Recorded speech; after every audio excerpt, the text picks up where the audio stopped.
Hey there, curious minds. Today we're going somewhere your history teacher definitely didn't take you. And honestly, they probably would have lost their job if they tried. We're talking about ancient alien contact. Yeah, I said it. Those mysterious megalithic structures that shouldn't exist. Star maps drawn by people who supposedly didn't have telescopes. And sacred texts describing flying machines centuries before the Wright brothers were even a twinkle in their day. Great-great-grandparents' eyes. Mainstream archaeology says coincidence.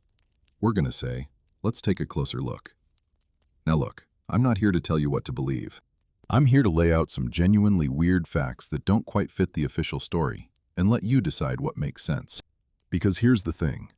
Either our ancestors were way smarter than we give them credit for, or somebody was giving them a serious boost. Either way, the answer is fascinating, and slightly unsettling. Mostly fascinating, though. So before we blast off into this cosmic rabbit hole, smash that like button if you're ready to question everything, and drop a comment. Where in the world are you watching from tonight? I want to know which corner of this beautiful spinning rock is tuning in for some ancient mysteries. All right, helmets on, let's go. So here's a question that keeps archaeologists awake at night, probably staring at their ceiling and wondering if they chose the right career. What if everything we think we know about human history is just the tip of a very large, very submerged iceberg? What if the story of civilization didn't start 5,000 or 6,000 years ago in Mesopotamia, but much, much earlier? And what if the evidence for these older societies is sitting right in front of us, carved in stone, written on clay tablets, and scattered across the globe, in ways that make absolutely no sense according to the official timeline? Welcome to the rabbit hole, my friends. It goes deeper than you might expect. Let's start with the Sumerians, those wonderfully obsessive record keepers of ancient Mesopotamia who apparently wrote down everything, and I mean everything. Grocery lists, legal disputes, love poems, astronomical observations, and, oh yeah, casual mentions of advanced civilizations that existed before their own. According to Sumerian texts, there were not one, not two, but 6 highly developed societies that rose and fell before recorded history even began. 6 entire civilizations, complete with kings and cities and presumably their own versions of bureaucratic headaches, and we don't have a single verified trace of most of them. The Sumerians called these the antediluvian kingdoms, meaning they existed before the Great Flood. And before you dismiss this as mythology, consider that flood narratives appear in virtually every ancient culture on Earth. The Mesopotamians had their version. The Hebrews had Noah.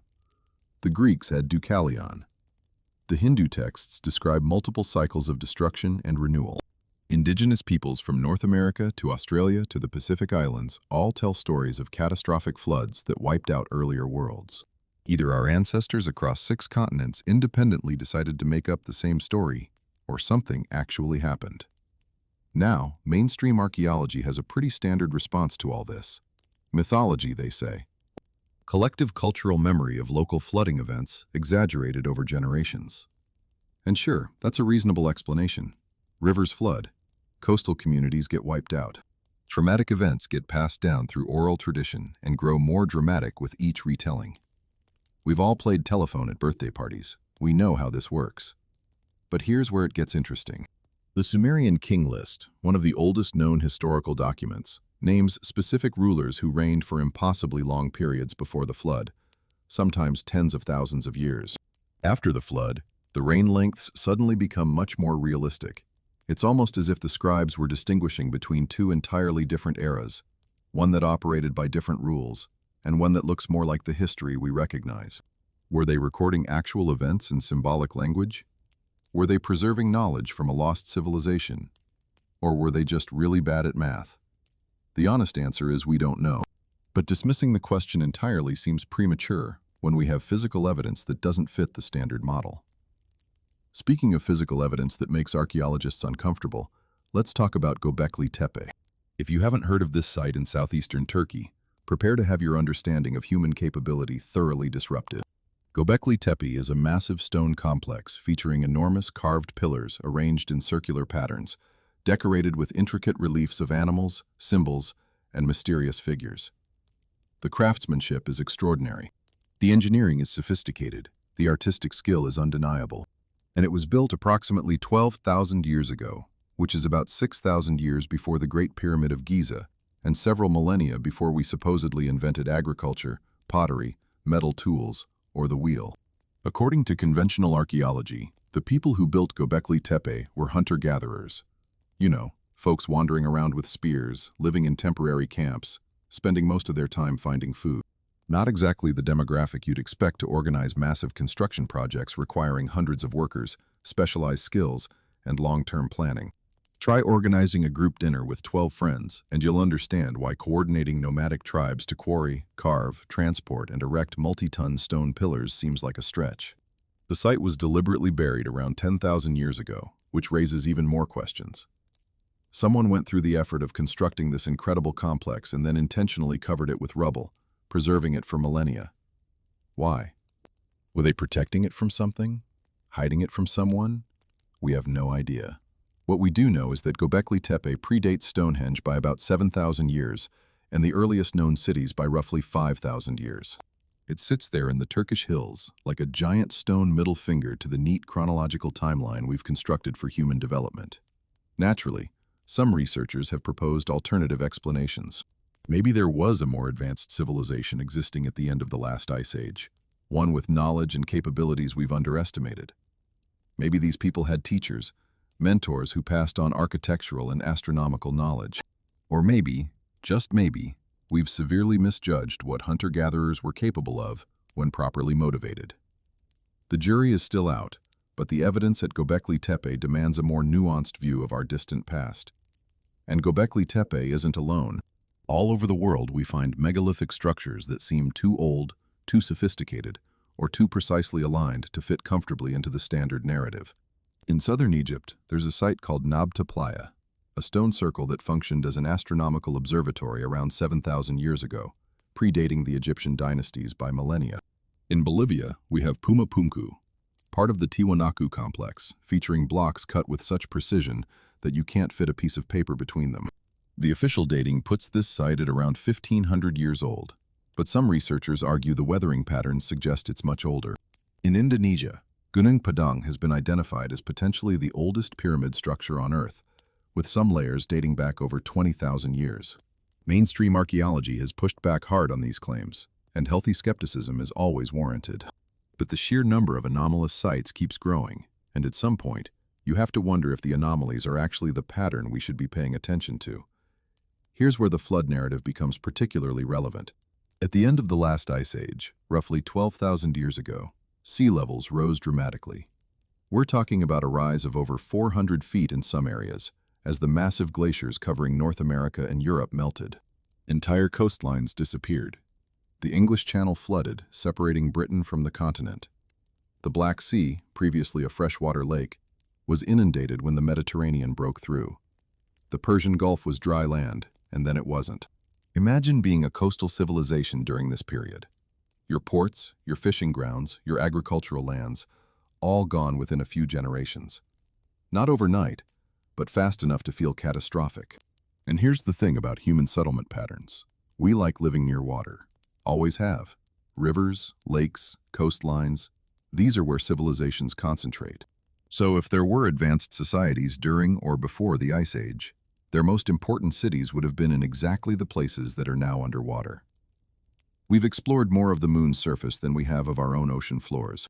The evidence for pre-flood civilizations might literally be sitting beneath the waves, waiting to be discovered. Some researchers have proposed what they call the Younger Dryas Impact Hypothesis. Around 12,800 years ago, something catastrophic happened. Temperatures plummeted. The megafauna of North America, mammoths and mastodons and giant sloths, went extinct in what seems like geological overnight. The Clovis culture, the most widespread human population in the Americas at the time, vanished from the archaeological record. And across dozens of sites on multiple continents, we find a layer of nanodiamonds, spherules, and other materials associated with extraterrestrial impacts.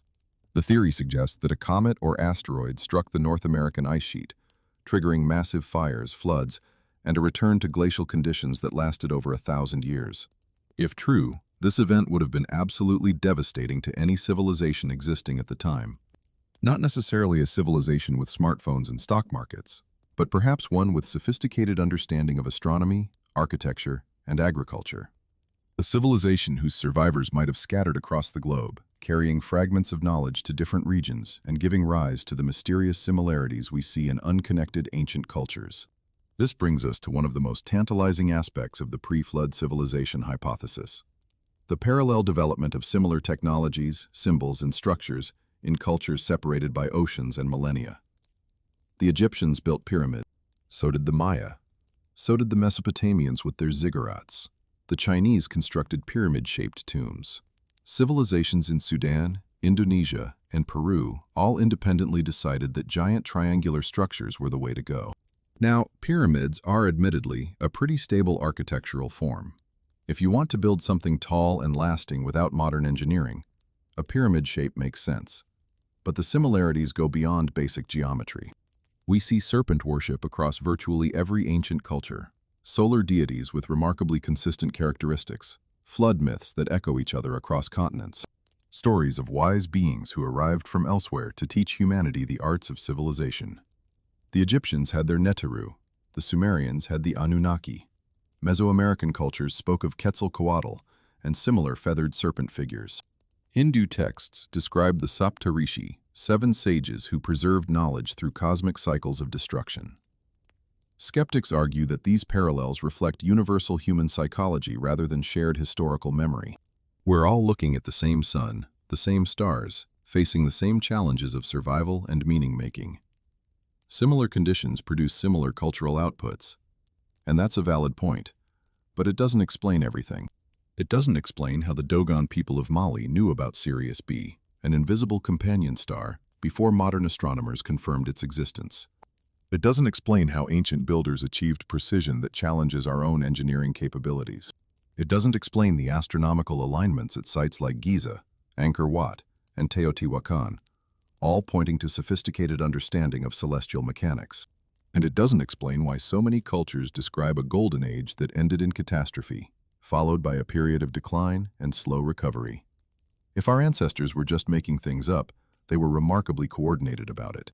The Sumerian texts are particularly interesting in this regard. They don't just mention previous civilizations in passing. They provide specific details about antediluvian kingdoms, naming cities like Eridu, Bad Tibira, Larak, Sippar, and Shuruppak as centers of pre-flood culture. They describe a lineage of kings stretching back hundreds of thousands of years, which obviously can't be taken literally, but might represent compressed cultural memory or symbolic encoding of actual historical periods. Most intriguingly, they speak of the Anunnaki, beings who came from elsewhere to interact with humanity, teaching knowledge and intervening in human affairs. Were these gods in the mythological sense, ancestors elevated to divine status, or something else entirely? The texts don't clarify, and interpretations range from pure mythology to ancient astronaut theories. What's undeniable is that the Sumerians believed their civilization owed its existence to knowledge passed down from an earlier, more advanced source. We should be careful here. It's easy to fall into the trap of underestimating our ancestors.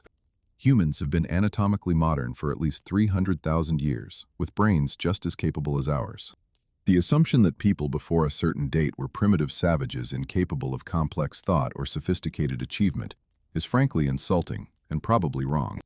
Ancient peoples achieved remarkable things without outside help, using intelligence, observation, and accumulated knowledge passed down through generations. The builders of Göbekli Tepe might have been extraordinarily capable humans, working within a cultural framework we don't yet understand. The astronomical knowledge encoded in ancient monuments might represent millennia of careful observation by dedicated priests and scholars. We don't need to invoke extraterrestrials to explain human achievement, and doing so can actually diminish the genuine accomplishments of our species. That said, genuine mysteries remain. The evidence suggests that human history might be more complex, more cyclical, and more catastrophic than the linear progression we learned in school. Civilizations may have risen and fallen multiple times, with each collapse erasing most of the accumulated knowledge and leaving only fragments for survivors to piece together. The flood myths might preserve memory of real events that devastated coastal populations worldwide. And the strange parallels between unconnected cultures might reflect the dispersal of survivors carrying knowledge from a common source. Whether that source was a lost terrestrial civilization, extraterrestrial visitors, or something else entirely, remains an open question. But the question itself is worth asking.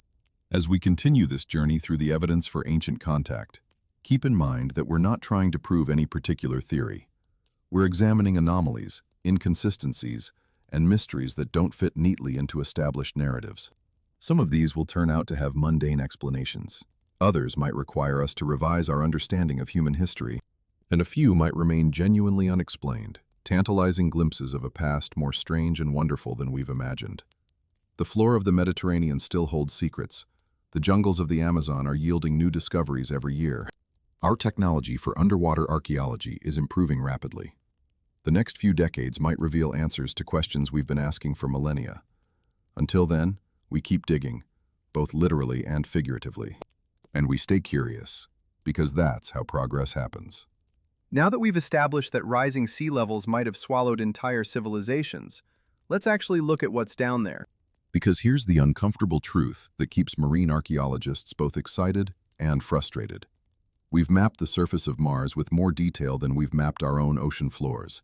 We've got better images of distant galaxies than we do of what's sitting a few hundred feet beneath the waves off our own coastlines.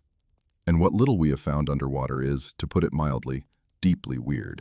Not, oh, that's an unusual rock formation weird. More like, wait, that looks exactly like a stepped pyramid and it's been underwater for 10,000 years weird. So grab your metaphorical scuba gear, because we're diving into some of the most controversial and fascinating discoveries in modern archaeology. Let's start with the Yonaguni Monument, located off the southern tip of Japan near Taiwan. In 1986, a local diver named Kihachiro Aratake was exploring the waters looking for hammerhead sharks, as one does, when he stumbled upon something that made him completely forget about the sharks. Beneath the surface, at depths ranging from 5 to 40 meters, he found what appeared to be a massive stone structure featuring flat terraces, sharp right angles, carved steps, and what looked suspiciously like architectural features. We're talking about formations that span over 150 meters in length, rising in step-like patterns that would make any Mesoamerican pyramid builder nod with professional appreciation. The structure includes what researchers have identified as possible roadways, columns, a star-shaped platform, and a triangular pool. If this were found on land, there would be exactly zero debate about whether it was man-made. The problem, of course, is that it's underwater.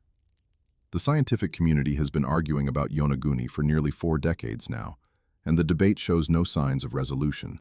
On one side, you have geologists who insist the entire formation is natural, the result of tectonic activity and the unique fracturing properties of the sandstone in that region. Sandstone does tend to break in straight lines and sharp angles, they point out. Natural processes can create step-like formations. Just because something looks artificial doesn't mean it is. These are all valid points, and the natural formation hypothesis has plenty of supporters. On the other side, you have researchers like Masaki Kimura, a marine geologist from the University of the Ryukyus, who has spent decades studying the site. Kimura argues that the precision and consistency of the features simply cannot be explained by natural processes alone. He points to specific carvings, channel systems, and architectural elements that would require intentional human modification.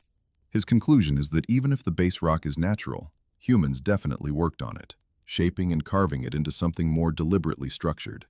Here's where things get really interesting. If the Yonaguni Monument is even partially man-made, it would have been constructed during the last ice age, when sea levels were significantly lower and this area was dry land. We're talking about a time frame of roughly 10 to 15,000 years ago, which predates any known civilization in Japan by a comfortable margin. The official history of Japan begins with the Jomon period, a culture of hunter-gatherers who made some lovely pottery, but weren't exactly known for monumental architecture. If someone was building stepped pyramids off the coast of Okinawa during the Ice Age, they've been completely erased from the historical record. Either that, or they were never part of Japanese history as we understand it, but rather remnants of a much older, much more widespread civilization that we've entirely forgotten. Naturally, mainstream archaeology prefers the unusual rock formation explanation, because the alternative opens up questions nobody wants to deal with during faculty meetings. But Yonaguni isn't alone. Underwater anomalies have been found all over the planet, often in locations that were above sea level during the last glacial maximum. Off the coast of India, in the Gulf of Cambay, sonar surveys have detected what appears to be an entire sunken city spanning roughly 5 miles, featuring geometric patterns consistent with urban planning. The site has been dated by associated artifacts to around 9,000 years ago, which would make it one of the oldest urban centers ever discovered, predating the earliest known cities of Mesopotamia by several millennia. Off the coast of Cuba, in 2001, a Canadian company conducting sonar surveys for the government stumbled upon structures at a depth of about 650 meters that appeared to include pyramids, buildings, and roads laid out in a grid pattern.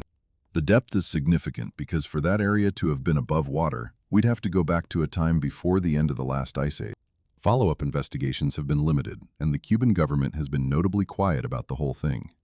Conspiracy theorists have had a field day. Mainstream science has largely ignored it. Moving from the ocean floor to the jungle canopy, let's talk about what's been hiding in the Amazon rainforest. For centuries, European explorers dismissed indigenous stories of great cities in the jungle as fantasy or exaggeration. The Amazon was considered pristine wilderness, untouched by large-scale human civilization. Turns out, that assumption was spectacularly wrong. Thanks to LiDAR technology, which uses lasers to penetrate dense vegetation and map the ground beneath, we've discovered that the Amazon was home to vast networks of settlements, roads, and agricultural systems supporting populations in the millions. We're not talking about scattered villages. We're talking about interconnected urban centers with sophisticated infrastructure, earthworks, and landscape modifications spanning thousands of square kilometers. In 2022, researchers using LiDAR in Bolivia uncovered evidence of over 20 previously unknown settlements, including 2 massive sites larger than any medieval European city. The Kasarabe culture, as archaeologists have named it, flourished between roughly 500 and 1400 CE, building elaborate ceremonial centers, canal systems, and raised causeways connecting different communities. And this is just one culture in one region of the Amazon. Similar discoveries have been made in Brazil, Ecuador, and throughout the basin. The untouched wilderness narrative has completely collapsed. The Amazon was a managed landscape, shaped by human activity over thousands of years, supporting complex societies with engineering capabilities that rival anything in the ancient world. When European diseases wiped out an estimated 90% of indigenous populations after contact, the forest reclaimed these cities so completely that we forgot they ever existed. How's that for a humbling reminder of how easily civilizations can be erased? The question these discoveries raise is uncomfortable but necessary. If we were so completely wrong about the Amazon, what else are we wrong about? What other pristine landscapes might be hiding the ruins of forgotten civilizations? And more to the point, what's still sitting on continental shelves that became ocean floor when the ice melted? The technology to explore these underwater sites exists, but the funding and institutional will to do so remains limited. Mainstream archaeology has its established timeline, its accepted narrative, and anomalies that challenge that narrative tend to get filed under interesting but inconclusive and quietly forgotten. Meanwhile, the Yonaguni Monument keeps sitting there underwater, looking exactly like a stepped pyramid, politely waiting for someone to take it seriously. Let's shift gears from underwater structures to something equally puzzling: ancient maps that seem to know things they shouldn't. Because if the lost civilizations we've been discussing actually existed, we'd expect them to leave behind more than just buildings. We'd expect knowledge, passed down through the ages, showing up in unexpected places long after the original sources were forgotten. And that's exactly what we find when we examine certain medieval and Renaissance maps that depict geographic features supposedly unknown at the time they were drawn.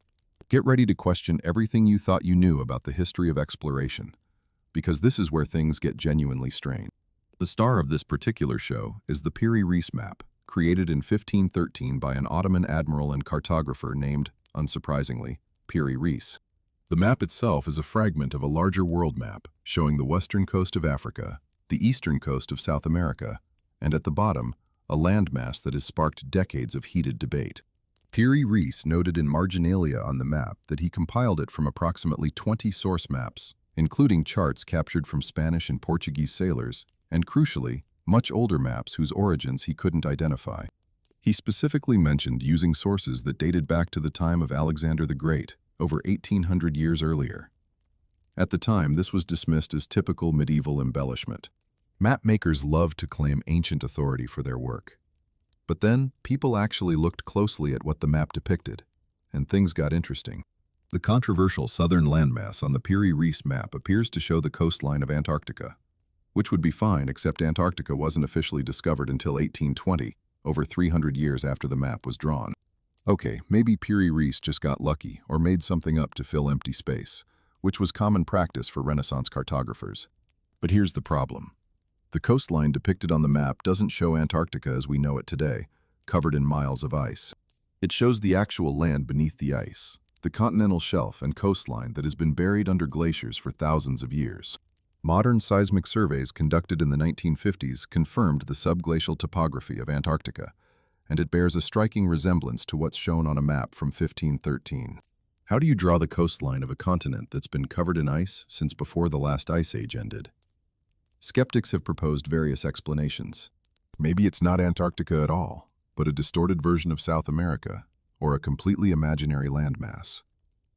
Maybe the similarities to subglacial Antarctica are coincidental. Maybe we're seeing patterns that aren't really there. These are all reasonable objections, and the debate among cartographic historians continues. But the Piri Reis map isn't the only anomaly. The Orontius Phineas map from 1531 shows Antarctica in even greater detail, including mountain ranges and rivers that correspond to features we've only confirmed through modern technology. The Mercator map of 1569 depicts Antarctica as an ice-free continent with remarkable accuracy. Either multiple Renaissance cartographers independently imagined a southern continent that happens to match reality, or they were working from source material that preserved genuine knowledge of Antarctica before it was frozen. Where would such knowledge come from? According to Piri Reis himself, from ancient sources. But how could ancient peoples have mapped a coastline that was last ice-free roughly 6,000 years ago? The obvious answer is they couldn't, which is why mainstream history dismisses the whole thing as coincidence or misinterpretation. The alternative answer is uncomfortable.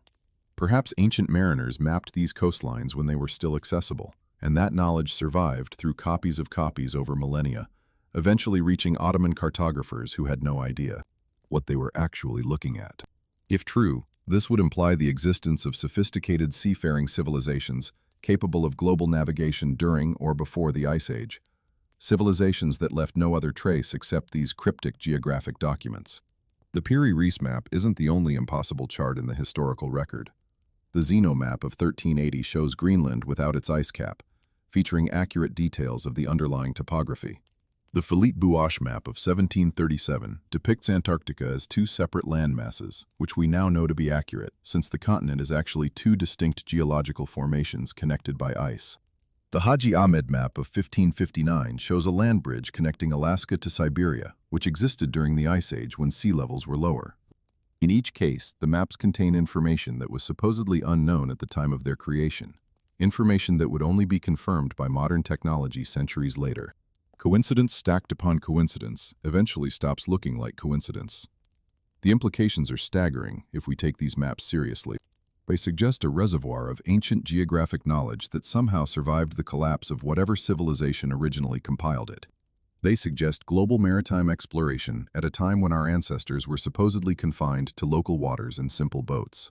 And they suggest a continuity of knowledge transmission that mainstream history doesn't acknowledge.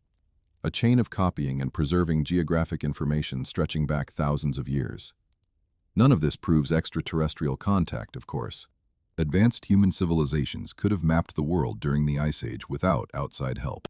But it does suggest that human history is far older and far more sophisticated than we've been taught, which opens the door to other possibilities we'll explore as we continue. For now, consider this.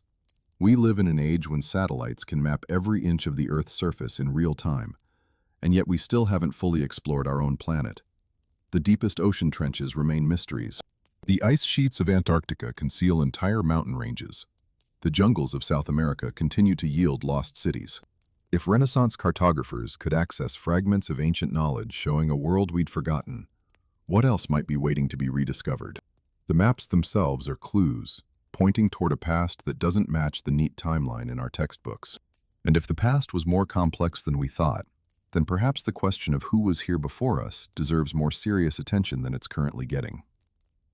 All right, let's talk about rocks. Big rocks.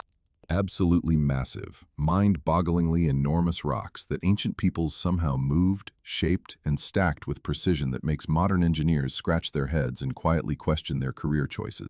Because if there's one thing that separates the interesting historical anomaly category from the, okay, something genuinely weird is going on here category, It's the megalithic construction found across the ancient world. We're not talking about impressive but explainable achievements like the Colosseum or medieval cathedrals. We're talking about structures so ambitious, so technically demanding, that our best explanations basically amount to, they probably used ramps and a lot of people, while carefully avoiding eye contact with anyone asking follow-up questions. Let's start with Baalbek, an ancient site in Lebanon that should be way more famous than it is. Most people have heard of the pyramids, Stonehenge, maybe Machu Picchu. Baalbek rarely makes the list, which is frankly criminal because it contains some of the largest quarried stones in human history.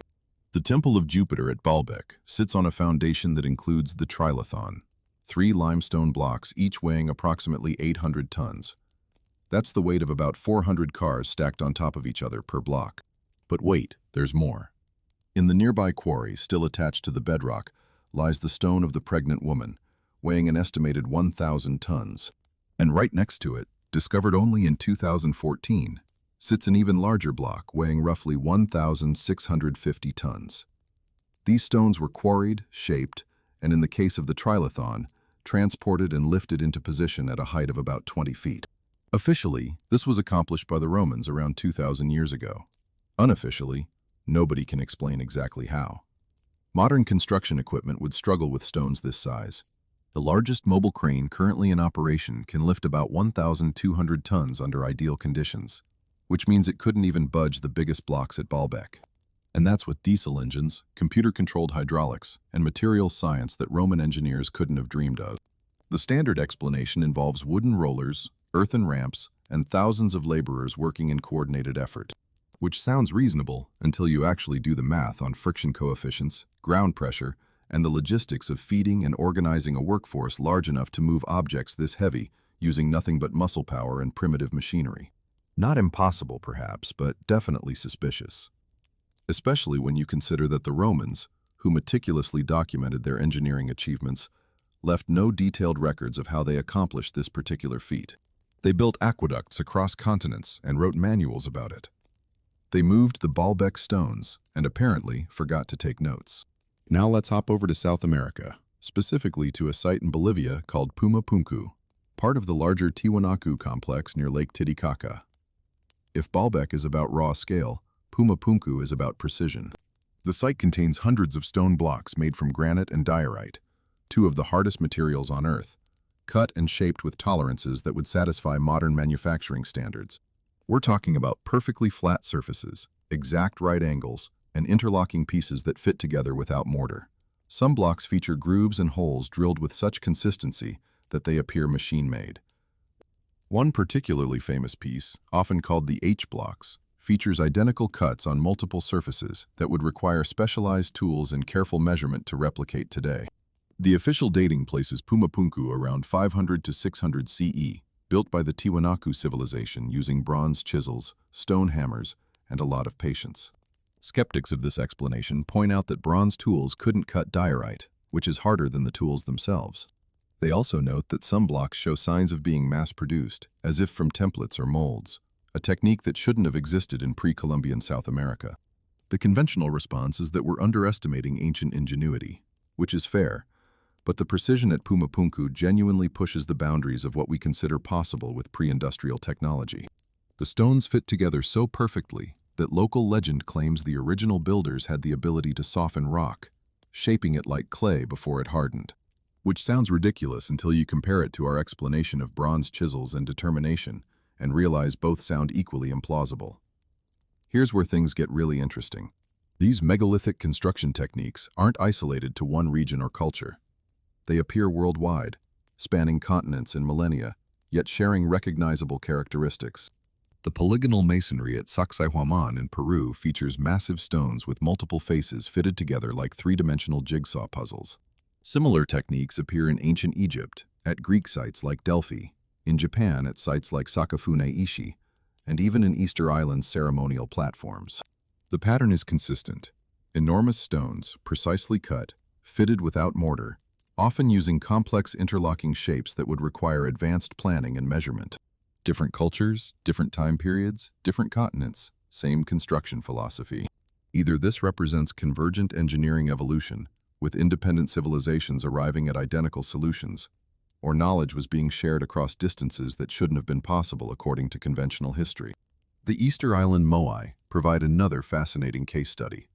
These iconic stone heads, ranging from a few tons to nearly 90 tons for the largest, were carved from volcanic rock at the Rano Raraku quarry and transported up to 11 miles across the island to their final positions.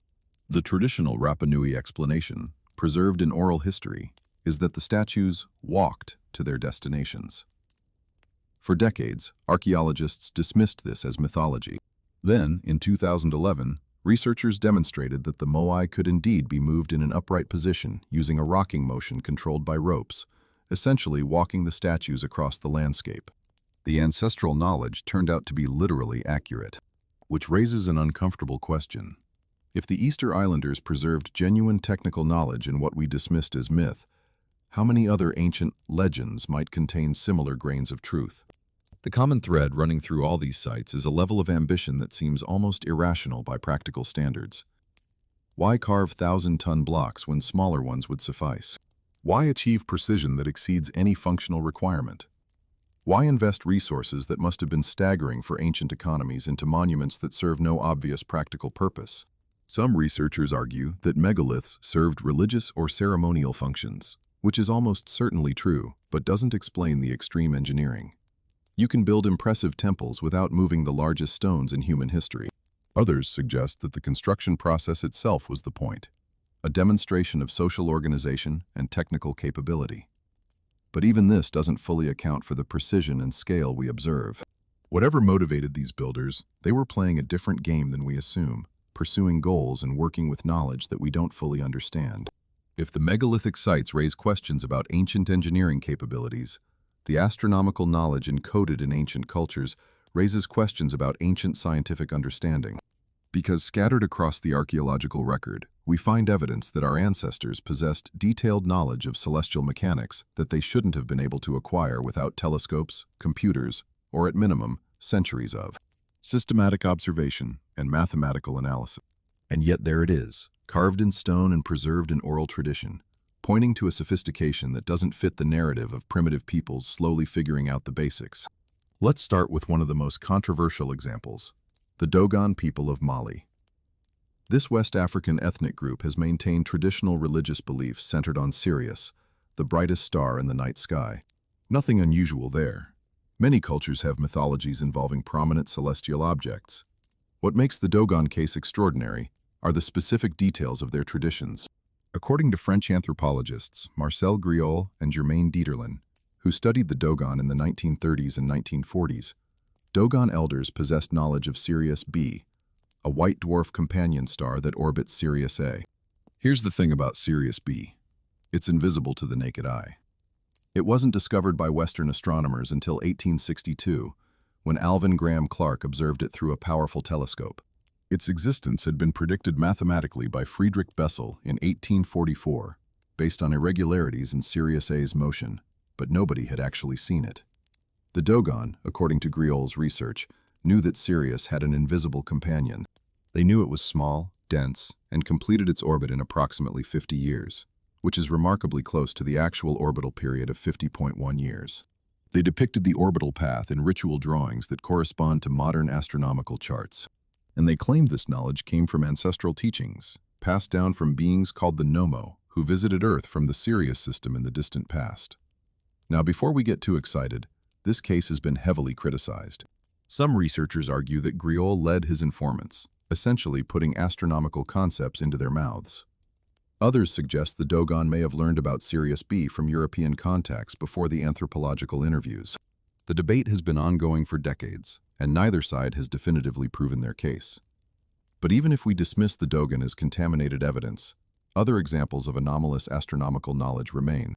The Great Pyramid of Giza, whatever else it might be, is an astonishingly precise astronomical instrument. Its four sides align to true north with an accuracy of about 0.05 degrees, better than many modern buildings achieve with satellite technology. The internal passages align with specific stars, including the pole star of that era, and stars in the constellation Orion. The dimensions of the pyramid encode mathematical constants, including pi and the golden ratio, to remarkable precision. And the entire Giza complex appears to mirror the three stars of Orion's belt, with the relative sizes and positions of the pyramids matching the brightness and arrangement of those stars. This alignment, first proposed by Robert Bauval in the 1990s, remains controversial among Egyptologists, but the correlations are difficult to dismiss entirely. The Egyptians were clearly incorporating sophisticated astronomical knowledge into their construction, knowledge that required careful, long-term observation and mathematical ability. But here's where it gets truly mind-bending. Ancient cultures worldwide demonstrate understanding of the precession of the equinoxes, a phenomenon so subtle that it wasn't formally described in Western astronomy until Hipparchus in the 2nd century BCE. Precession is the slow wobble of Earth's axis, which causes the apparent position of stars to shift over time. One complete precessional cycle takes approximately 25,920 years. To detect precession, you need either very precise instruments or very long records of stellar positions, ideally spanning centuries or millennia. Yet references to precession appear in Hindu texts, Egyptian mythology, Mayan calendrics, and Greek philosophy, often encoded in mythological numbers or described symbolically through stories of cosmic cycles. The Mayan long count calendar, famously ending its cycle in 2012, appears to track precessional time. Hindu cosmology divides history into yugas that correspond to fractions of the precessional cycle. Egyptian texts reference the Great Year in ways that suggest awareness of the 26,000-year cycle. How did cultures without written records spanning millennia, without precision instruments, without mathematical notation systems, independently arrive at knowledge of a cycle that takes longer than most civilizations survive? The standard explanation is oral tradition combined with careful observation, which is possible but requires accepting that ancient peoples maintained accurate astronomical records across thousands of years, while everything else about their societies changed. Alternative researchers suggest this knowledge represents inheritance from an earlier, more advanced civilization that did have the technology and time to map celestial mechanics thoroughly. When that civilization collapsed, the knowledge survived in fragmentary form, preserved by priests and encoded in mythology that later cultures inherited without fully understanding. Ancient observatories add another layer to this mystery.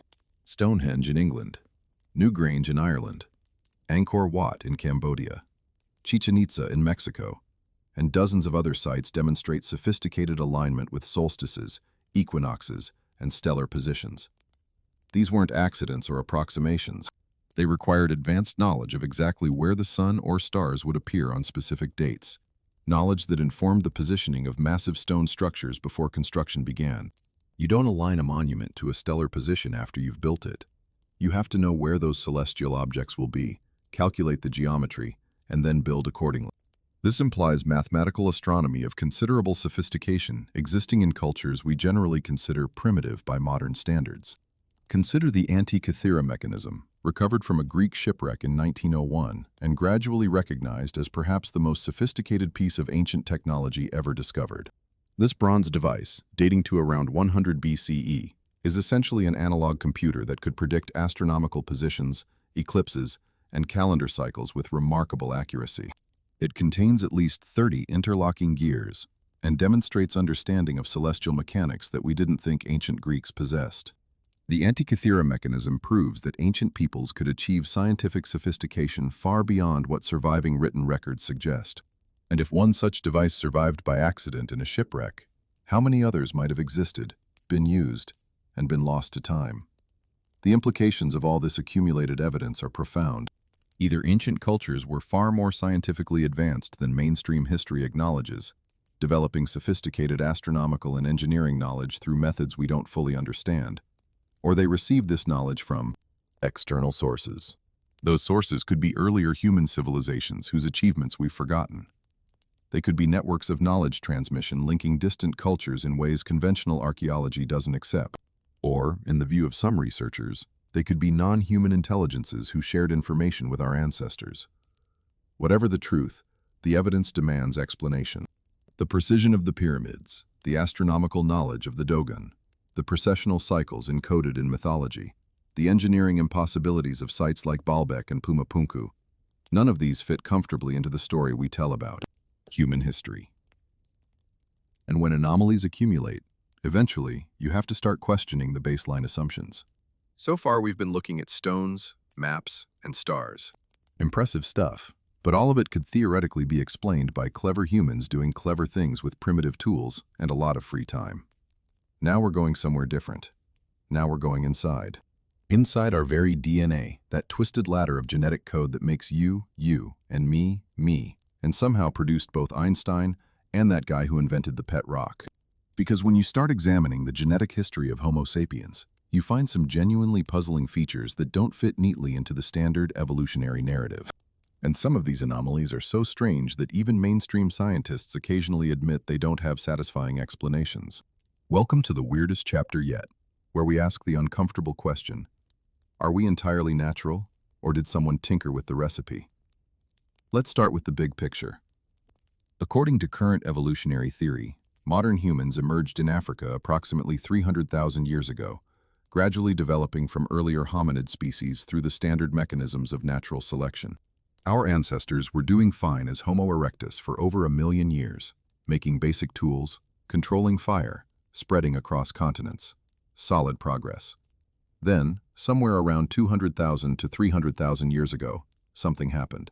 Brain size increased dramatically. Cognitive capabilities exploded. Within a relatively short evolutionary time frame, we went from making simple hand axes to creating art, developing language, and eventually building civilizations. The transition from clever ape to species that invented philosophy and also reality television happened remarkably fast by evolutionary standards. And the cause of this acceleration remains, to put it diplomatically, under discussion. The human brain is genuinely bizarre when you compare it to our closest relatives. We share approximately 98.8% of our DNA with chimpanzees, yet our brains are 3 times larger relative to body size, and more importantly, they're wired completely differently. The prefrontal cortex, responsible for abstract thinking, planning, and decision-making, is massively expanded in humans. Our language centers have no real equivalent in other primates.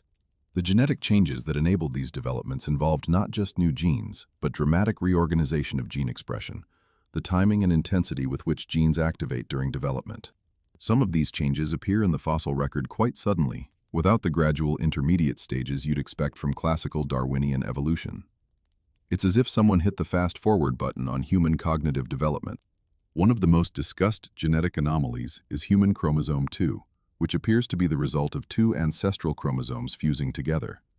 Great apes have 48 chromosomes, humans have 46. Somewhere in our evolutionary history, 2 separate chromosomes merged into one. This isn't controversial. The fusion point is clearly visible when you examine the chromosome structure, complete with remnants of the original telomeres, the protective caps at chromosome ends, now sitting in the middle where they shouldn't be. What's interesting is that chromosome fusions are typically harmful. They usually cause developmental problems or reduced fertility.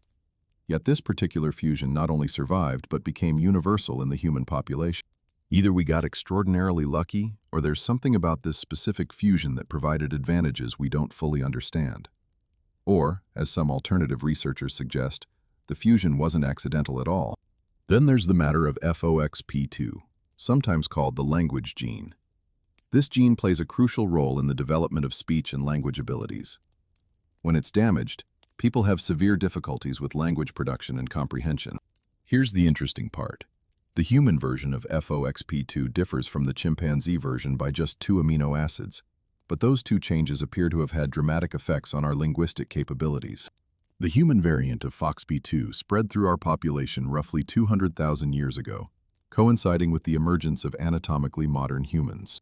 2 tiny changes, and suddenly we can discuss philosophy, write poetry, and argue about politics on the internet. Evolution can certainly produce such changes through random mutation and selection, but the timing and impact are striking. We went from no language to Shakespearean sonnets in what amounts to an evolutionary eye blink.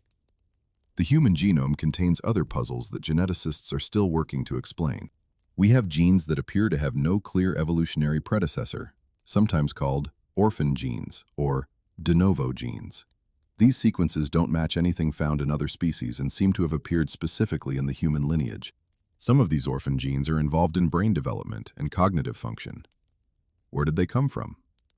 The standard explanation is that non-coding DNA sequences were somehow repurposed into functional genes, but this process is poorly understood and raises questions about how such specific beneficial changes could occur randomly. We also carry genetic material from Neanderthals and Denisovans, acquired through interbreeding tens of thousands of years ago. Modern humans outside Africa carry between 1 and 4% Neanderthal DNA. Some of this inherited material affects immune function, skin characteristics, and possibly cognitive traits. We're walking genetic mosaics, carrying code from multiple hominid species, some of which we've barely identified. Speaking of mysterious hominids, let's talk about the Denisovans. We know almost nothing about these ancient relatives except what their DNA tells us. A finger bone and a few teeth from a Siberian cave provided enough genetic material to sequence their entire genome, revealing a distinct hominid population that interbred with both Neanderthals and modern humans. Denisovan DNA is particularly prevalent in modern populations of Papua New Guinea, Tibet, and some Southeast Asian groups. Tibetans carry a Denisovan gene variant that helps them survive at high altitudes, a clear example of beneficial genetic inheritance from a species we've never seen intact. But here's the strange part. Genetic analysis suggests the Denisovans were incredibly diverse, more genetically varied than any hominid population we know of. Some researchers believe there were multiple distinct Denisovan populations, perhaps representing a much more complex hominid landscape than we previously imagined. What else might be hiding in our genetic history that we haven't discovered yet? Now let's venture into territory that makes mainstream scientists deeply uncomfortable. The ancient texts. Cultures around the world have traditions describing the origins of humanity, and a remarkable number of them involve intervention by supernatural beings. The Sumerian creation myths describe the Anunnaki creating humans to serve as workers, mixing divine essence with earthly clay. The Hebrew Bible speaks of the Nephilim, offspring of the sons of God and human women, described as giants and mighty men of old. Greek mythology tells of gods regularly mating with mortals, producing demigod heroes like Hercules and Perseus. Hindu texts describe the gods interacting with humans and producing divine human offspring. Native American traditions speak of sky people who came down to teach and sometimes intermarry with humans. The pattern is remarkably consistent across cultures that had no contact with each other. Mainstream archaeology interprets these stories as mythology, symbolic narratives that explain human origins through the lens of religious belief. And that's a perfectly reasonable interpretation. Humans love stories, especially stories that give cosmic significance to our existence. The idea that God's created us is more flattering than the idea that we're sophisticated apes who got lucky with our mutations. But the consistency of these narratives raises questions. Why do so many unconnected cultures describe similar scenarios? Why the repeated theme of divine beings mixing with humans, of knowledge being passed down from non-human teachers, of hybrid offspring with extraordinary abilities? If these are purely invented myths, our ancestors across the globe had remarkably similar imaginations. Some researchers have proposed that these myths preserve garbled memories of actual contact with advanced beings, whether extraterrestrial visitors or members of a lost civilization far more developed than our own. The genetic intervention hypothesis suggests that whoever these beings were, they didn't just teach our ancestors astronomy and architecture, they modified human genetics directly, accelerating our cognitive evolution through deliberate manipulation. This would explain the sudden appearance of complex genetic changes, the orphan genes with no clear ancestry, the dramatic cognitive leap that occurred in a relatively short time frame. It would also explain why ancient cultures universally described their gods as their creators, not metaphorically, but literally. Naturally, there's no direct evidence for such intervention, and mainstream science rejects the hypothesis entirely. But absence of evidence isn't evidence of absence, and the genetic record does contain genuine anomalies that await explanation.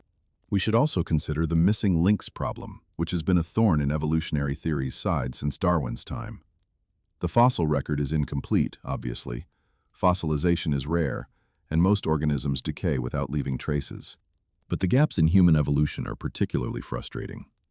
We have fossils of various hominid species, but the transitions between them often lack intermediate forms. Homo erectus existed for over 1 million years, with relatively stable characteristics. Then modern humans appear with dramatically different features. Where are the gradual intermediate populations? Some have been found, of course. Paleoanthropology has made tremendous progress in recent decades. But the picture remains patchy, with sudden appearances and disappearances that don't always fit the smooth, gradual change we'd expect from classical evolutionary theory. Modern genetics has actually complicated this picture rather than clarifying it. DNA analysis reveals that human evolution involved multiple populations interbreeding, splitting, and merging over hundreds of thousands of years. We carry genetic material from at least 3 distinct hominid lineages, possibly more. Some of this interbreeding involved populations we haven't identified from fossils at all. They exist only as ghost signals in our DNA. The family tree of human evolution looks less like a tree and more like a tangled web, with gene flow between populations we're still discovering. This complexity doesn't necessarily support the ancient astronaut hypothesis, but it does suggest that human origins are far more complicated than the simple narrative we learned in school. Here's what we can say with confidence. Something unusual happened in human evolution. Our cognitive capabilities expanded rapidly.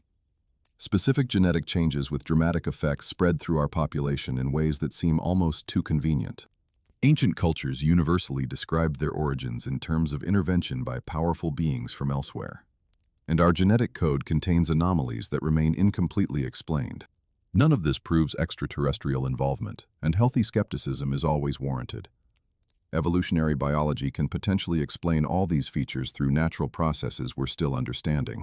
But the questions remain open, and anyone who claims to have definitive answers is probably selling something. What we can't deny is that humanity is strange.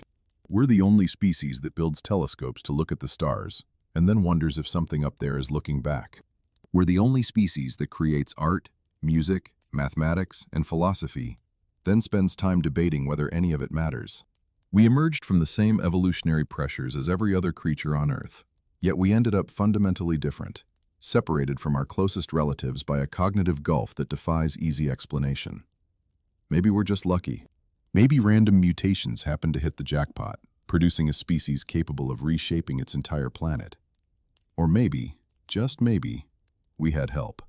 The genetic evidence doesn't prove the ancient astronaut theory, but it doesn't disprove it either. And until we understand our own genome completely, which might take centuries, the question of who or what made us what we are remains genuinely open. We've covered stones that shouldn't move, maps that shouldn't exist, astronomical knowledge that shouldn't be possible, and genetic mysteries that shouldn't be there. Now let's talk about something that really gets the alternative history community excited. Ancient power plants. Because if there's one thing that separates a truly advanced civilization from a merely impressive one, it's energy technology. You can build pretty temples with slave labor and bronze tools if you're patient enough. But generating and transmitting power? That requires understanding of physics that we didn't think ancient peoples possessed. And yet, scattered across the archaeological record, we find tantalizing hints that someone, somewhere, figured out things about electricity and energy that we wouldn't rediscover for millennia. So put on your tinfoil hats, but make them stylish ones, because we're about to examine some genuinely puzzling evidence. Let's start with a man who knew a thing or two about electricity, Nikola Tesla. You probably know Tesla as the genius inventor who gave us alternating current, the radio, and the basic principles behind most modern electrical systems. What you might not know is that Tesla was obsessed with the Great Pyramid of Giza.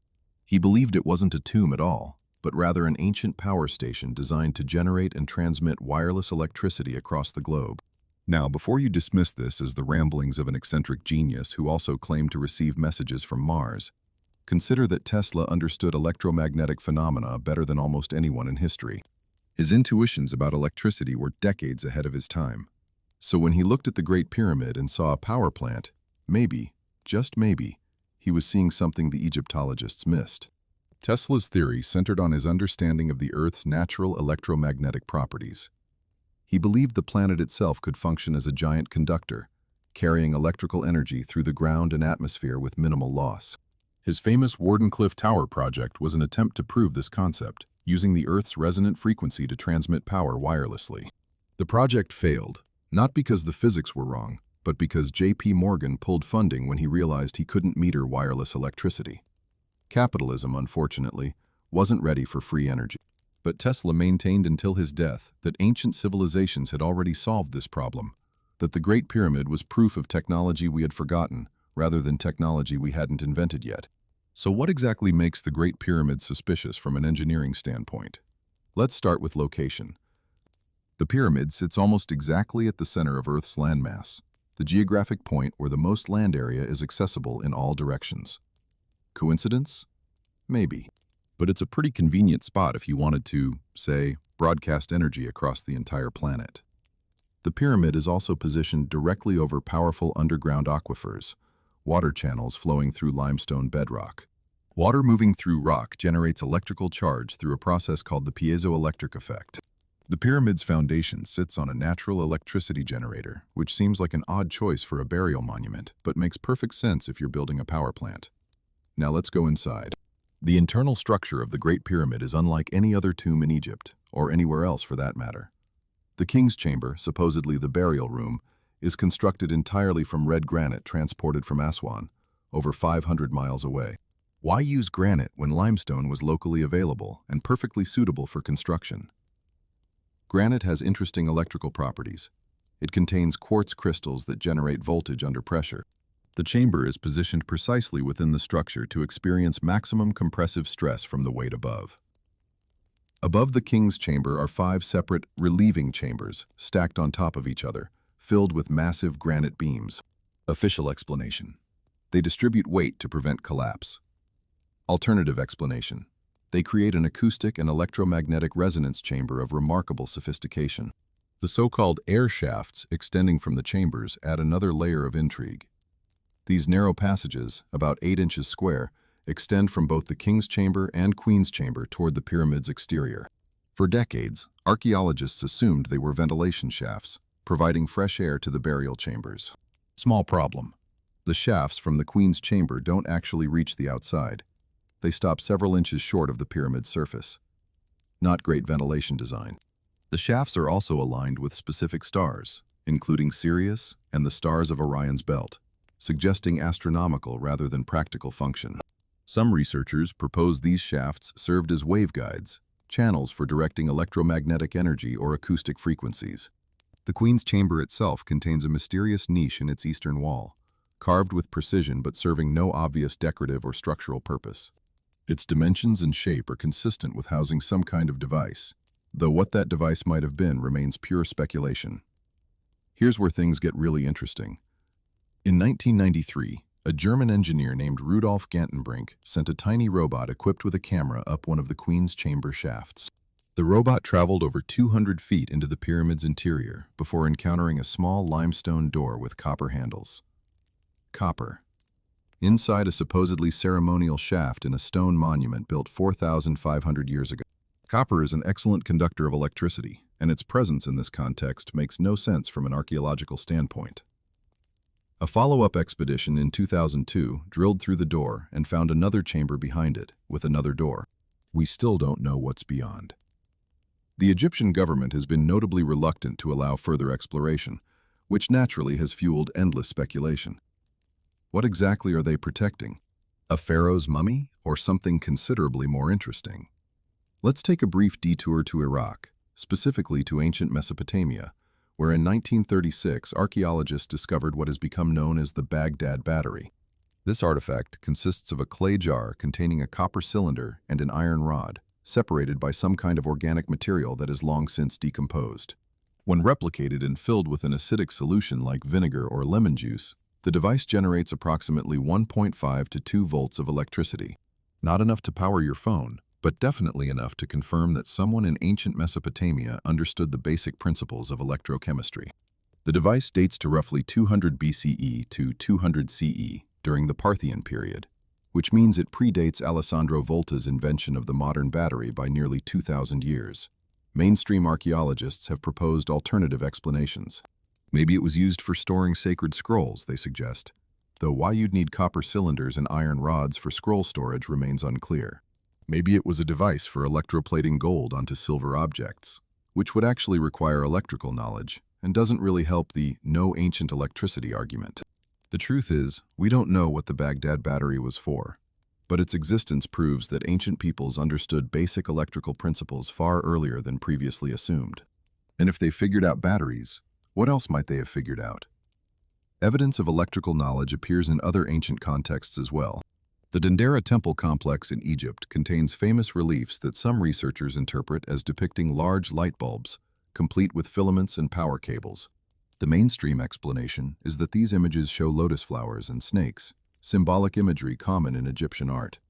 But the resemblance to oversized incandescent bulbs is striking enough that the dendrolites have become a staple of ancient technology theories. Similarly, the walls of Egyptian tombs show vibrant paintings created in absolute darkness, without any soot marks from torches or oil lamps. How did artists work in pitch-black chambers without leaving evidence of their light sources? Some suggest polished metal mirrors, reflecting sunlight through multiple corridors, which would work for chambers near entrances, but becomes increasingly impractical deeper into the structures. Others propose the Egyptians had access to lighting technology that didn't produce smoke. The Antikythera mechanism, which we mentioned earlier as evidence of sophisticated astronomical knowledge, also demonstrates that ancient peoples could create complex technological devices that left virtually no trace in the historical record. We found one mechanism by pure accident in a shipwreck. How many others existed and were recycled, destroyed, or simply lost? The same logic applies to energy technology. If ancient civilizations developed electrical devices, those devices would have been made from materials that decay, organic components, metal that corrodes, liquids that evaporate. Only stone structures survive for millennia. The absence of ancient power plants doesn't prove they didn't exist. It might just mean they were built from less durable materials than the monuments that surrounded them. Tesla himself proposed that the Great Pyramid functioned through a combination of geological, acoustic, and electromagnetic principles. The underground aquifers generated natural electrical charge. The pyramid's shape, a geometric form with specific proportions, concentrated and amplified this energy. The granite chambers created resonance effects that stepped up the voltage, and the limestone casing stones, which originally covered the entire pyramid in a smooth, white, reflective surface, served as insulators containing the energy until it could be transmitted through the apex. The pyramid, in this view, was essentially a giant Tesla coil, harvesting the Earth's natural electricity and broadcasting it wirelessly to receivers that have long since vanished. Wild speculation? Absolutely. But Tesla knew more about electricity than the academics who dismiss his theories, and the structural features of the pyramid remain unexplained by conventional archaeology. We should also consider the global pattern of pyramid construction, which we've touched on before in terms of engineering similarities. If pyramids were purely ceremonial, why did cultures across the world independently decide that this specific geometric shape was necessary for their most important monuments? Egypt, Mexico, Guatemala, China, Indonesia, Sudan, Peru, all built pyramids of varying styles but consistent basic geometry. Some alternative researchers suggest this wasn't coincidence or convergent evolution, but rather the spread of technical knowledge about energy generation. The pyramid shape, they argue, has specific properties for concentrating and focusing electromagnetic energy.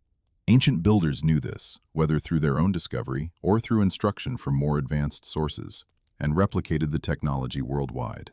When the civilization that understood this technology collapsed, the knowledge of what pyramids were actually for was lost, leaving only the structures themselves and the assumption that they must have been religious monuments.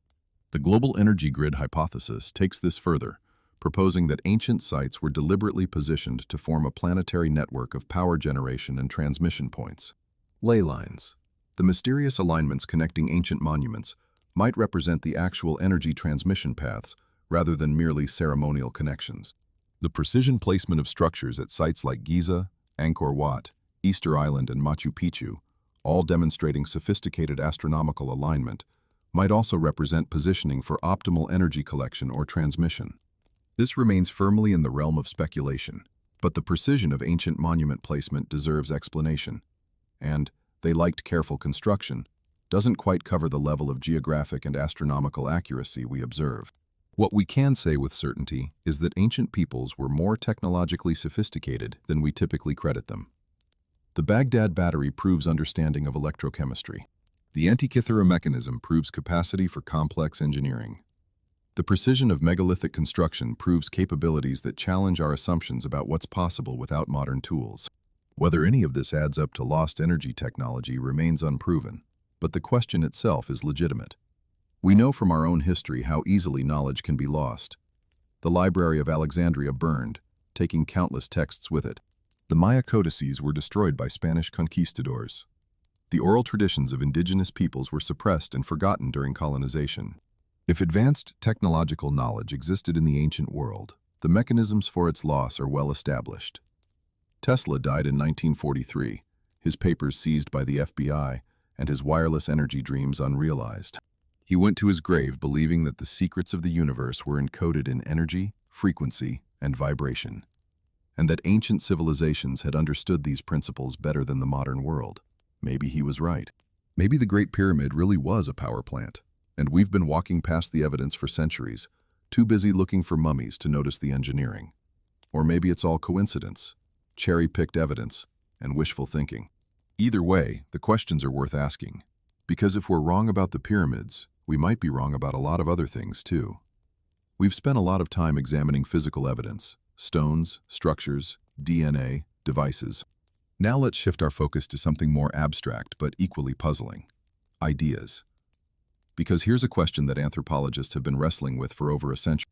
Why do civilizations that had absolutely no contact with each other, separated by oceans and millennia, keep coming up with the same symbols, the same stories, the same architectural concepts, and the same descriptions of divine beings? We're not talking about vague similarities that you could chalk up to coincidence.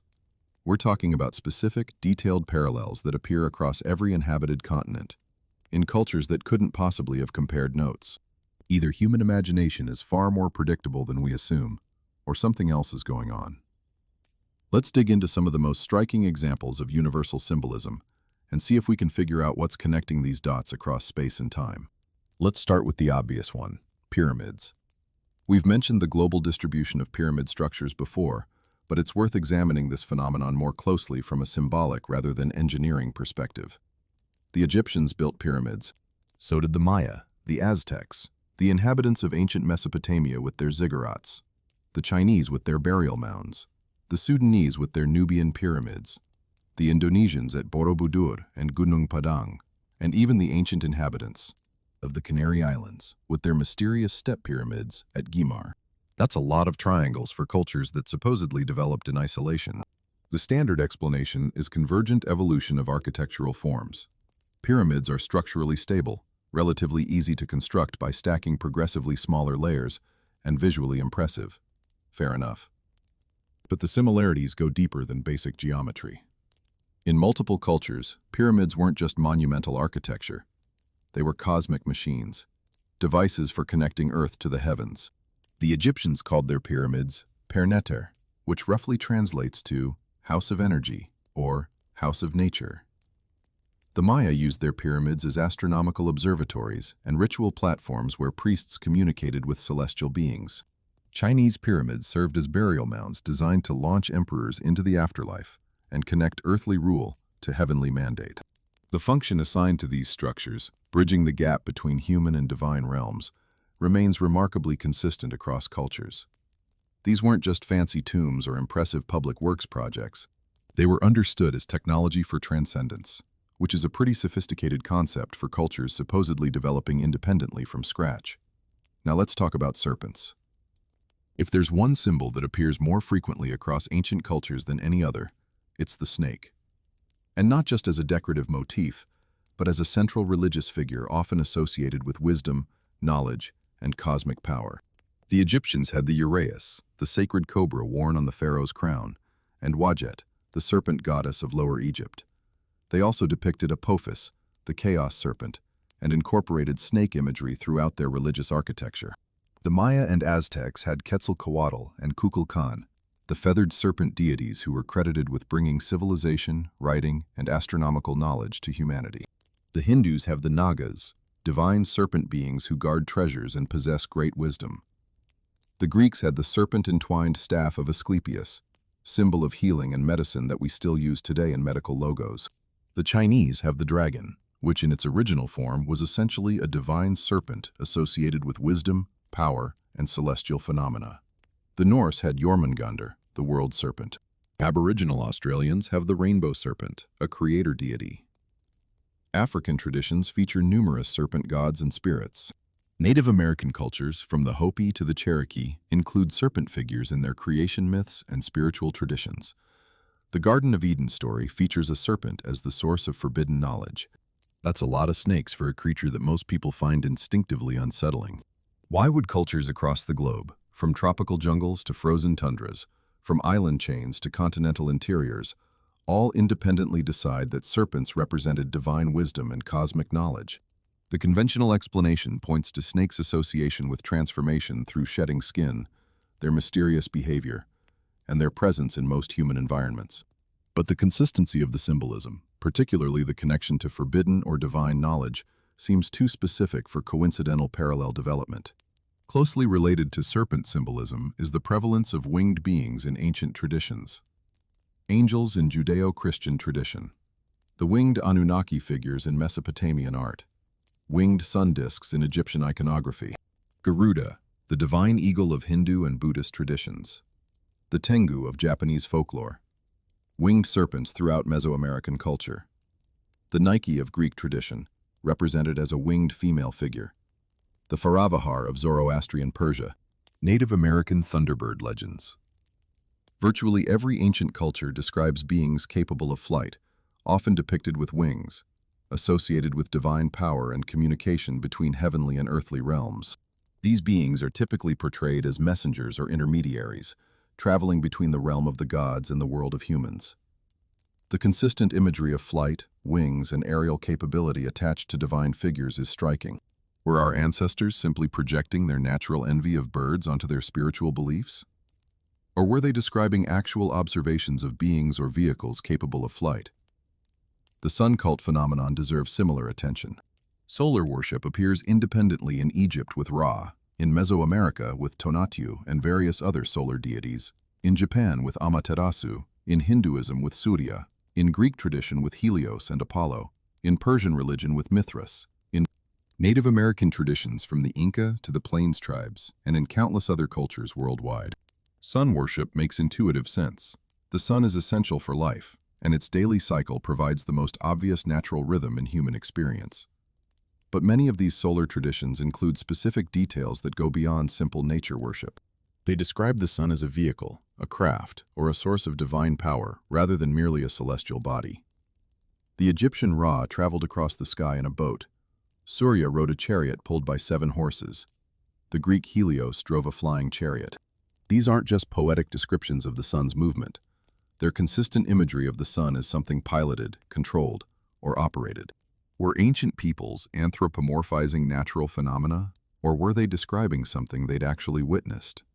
The legends of celestial teachers might be the most compelling parallel of all. Across virtually every ancient culture, we find stories of wise beings who descended from the sky to teach humanity the fundamentals of civilization. The Egyptians credited Thoth, the ibis-headed god, with teaching writing, mathematics, astronomy, and medicine. The Sumerians described the Apkallu, 7 sages who emerged from the sea to bring knowledge of agriculture, construction, and governance. The Maya attributed their calendar, astronomy, and agricultural techniques to Kukulkan and other divine visitors. Hindu tradition speaks of the Saptarishi, 7 sages who preserved knowledge through cosmic cycles and taught it to humanity after each period of destruction. The Dogon, as we discussed earlier, claim their astronomical knowledge came from the Nomo, amphibious beings from the Sirius system. Greek mythology credits Prometheus with bringing fire and knowledge to humanity, while Athena taught skills and crafts. Chinese tradition includes accounts of celestial emperors who descended to establish civilization. The pattern is remarkably consistent. Beings from elsewhere, often from the sky or the stars, arrive on Earth and provide humanity with the foundational knowledge for civilization. Writing, mathematics, astronomy, agriculture, architecture, medicine, law. These aren't things humans figured out on their own according to ancient traditions. They were gifts from divine visitors. Now, you could interpret this as humanity's collective inability to take credit for our own achievements, a kind of cultural imposter syndrome projected onto our origin stories. We invented writing? No way. The gods must have taught us. We figured out how to farm? Couldn't possibly be our own idea. But the specificity of these traditions, and their consistency across cultures that had no way to communicate with each other, suggests something more than parallel psychological patterns. Consider also the flood myths, which we touched on earlier but deserve revisiting in this context. Nearly every ancient culture preserves a story of a catastrophic flood that destroyed an earlier world, with survivors preserving knowledge for future generations. The Sumerian flood narrative predates the biblical story of Noah by at least a millennium. The Hindu tradition describes multiple cycles of creation and destruction, with floods playing a major role.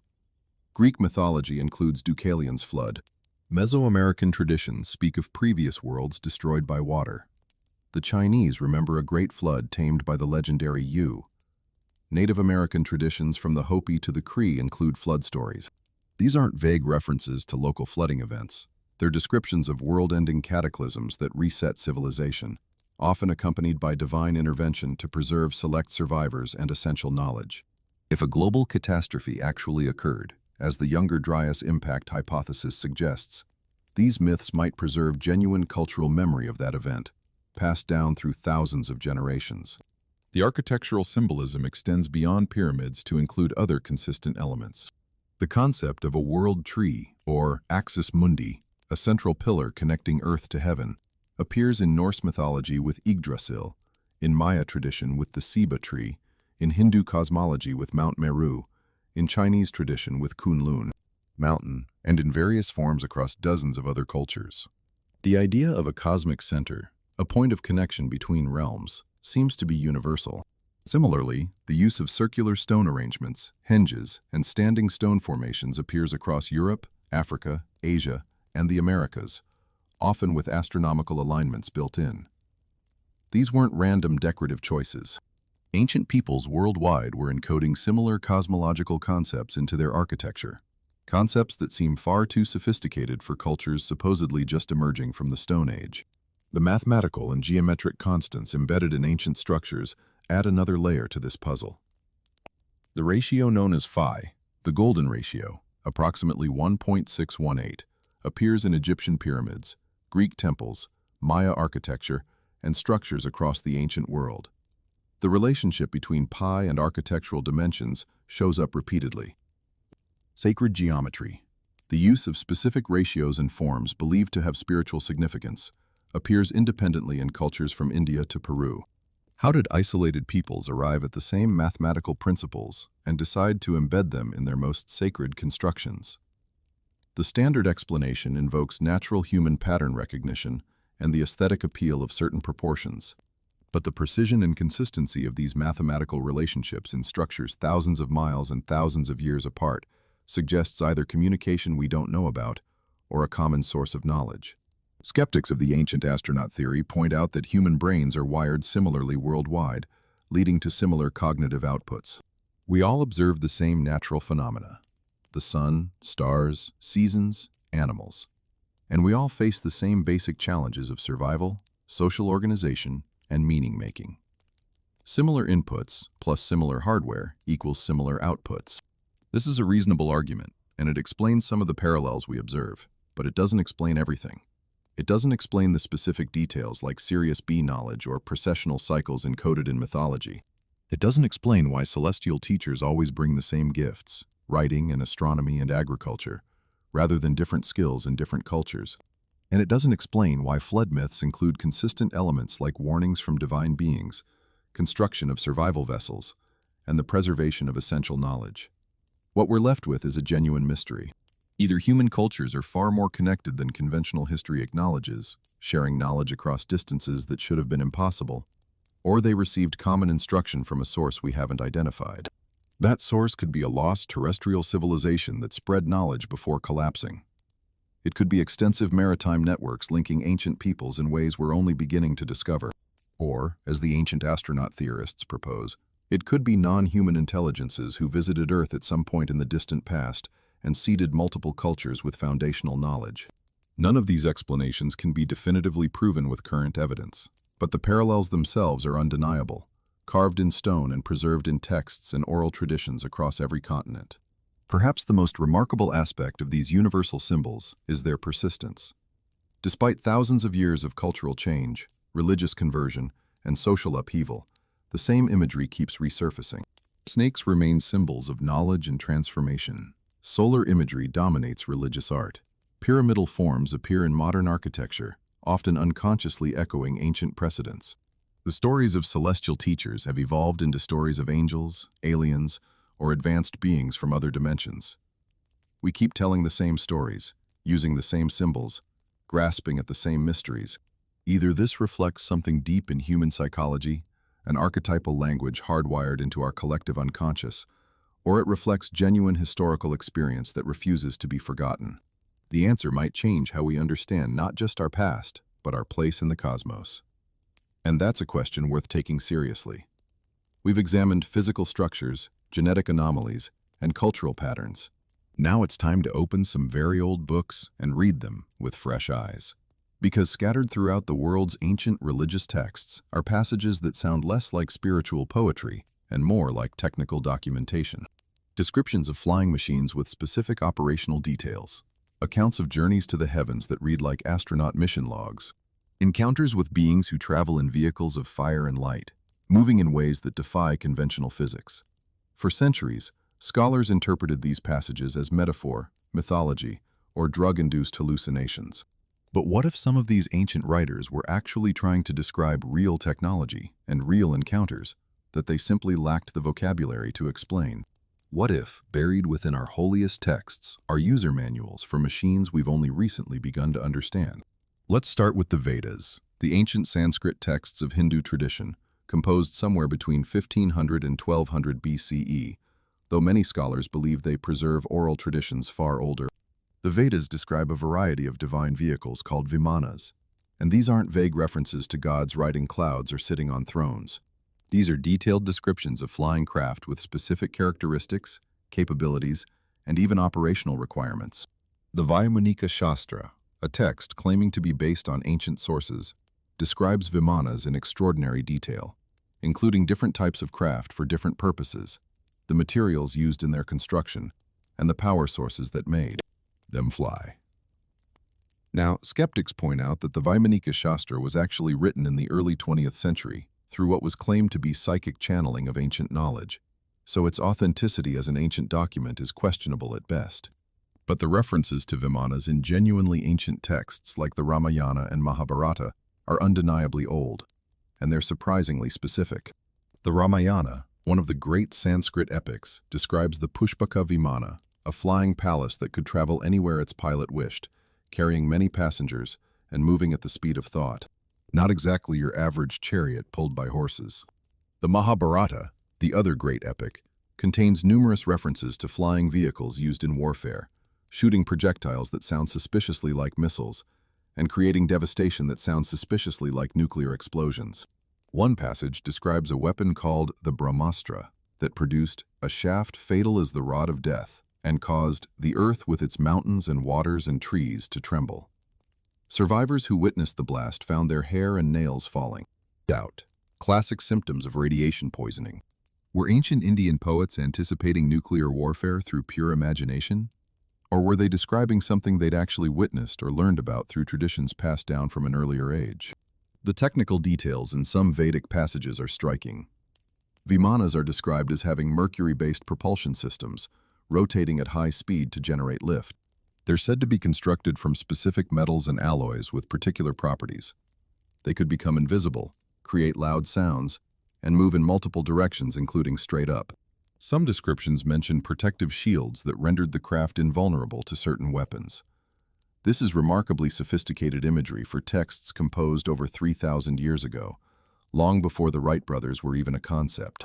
The traditional interpretation is that these are mythological embellishments, ancient science fiction created by imaginative storytellers. But the consistency and specificity of the descriptions make you wonder. Ancient peoples had vivid imaginations, certainly, but they usually based their fantasies on things they'd experienced.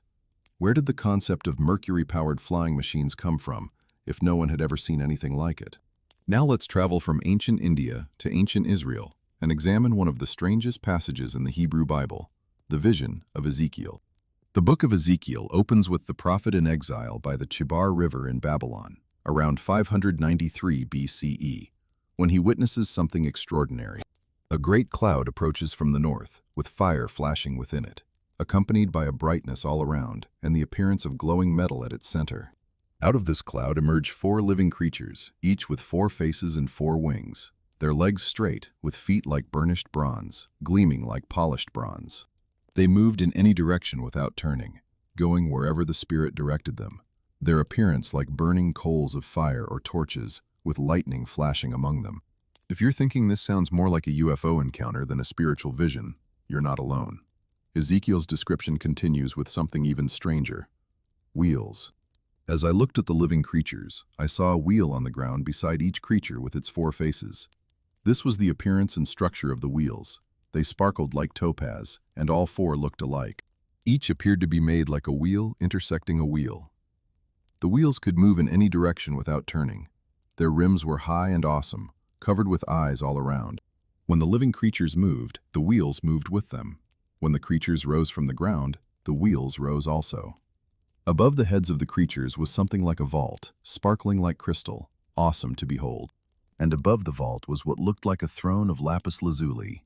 And on the throne, a figure like that of a man, surrounded by brilliant light like the appearance of a rainbow in the clouds. Reading Ezekiel's description with modern eyes, it's hard not to think of a spacecraft. The great cloud with fire flashing inside it could be engine exhaust or atmospheric entry effects. The creatures with multiple faces might be beings in helmets or suits, their metallic appearance suggesting technology rather than biology.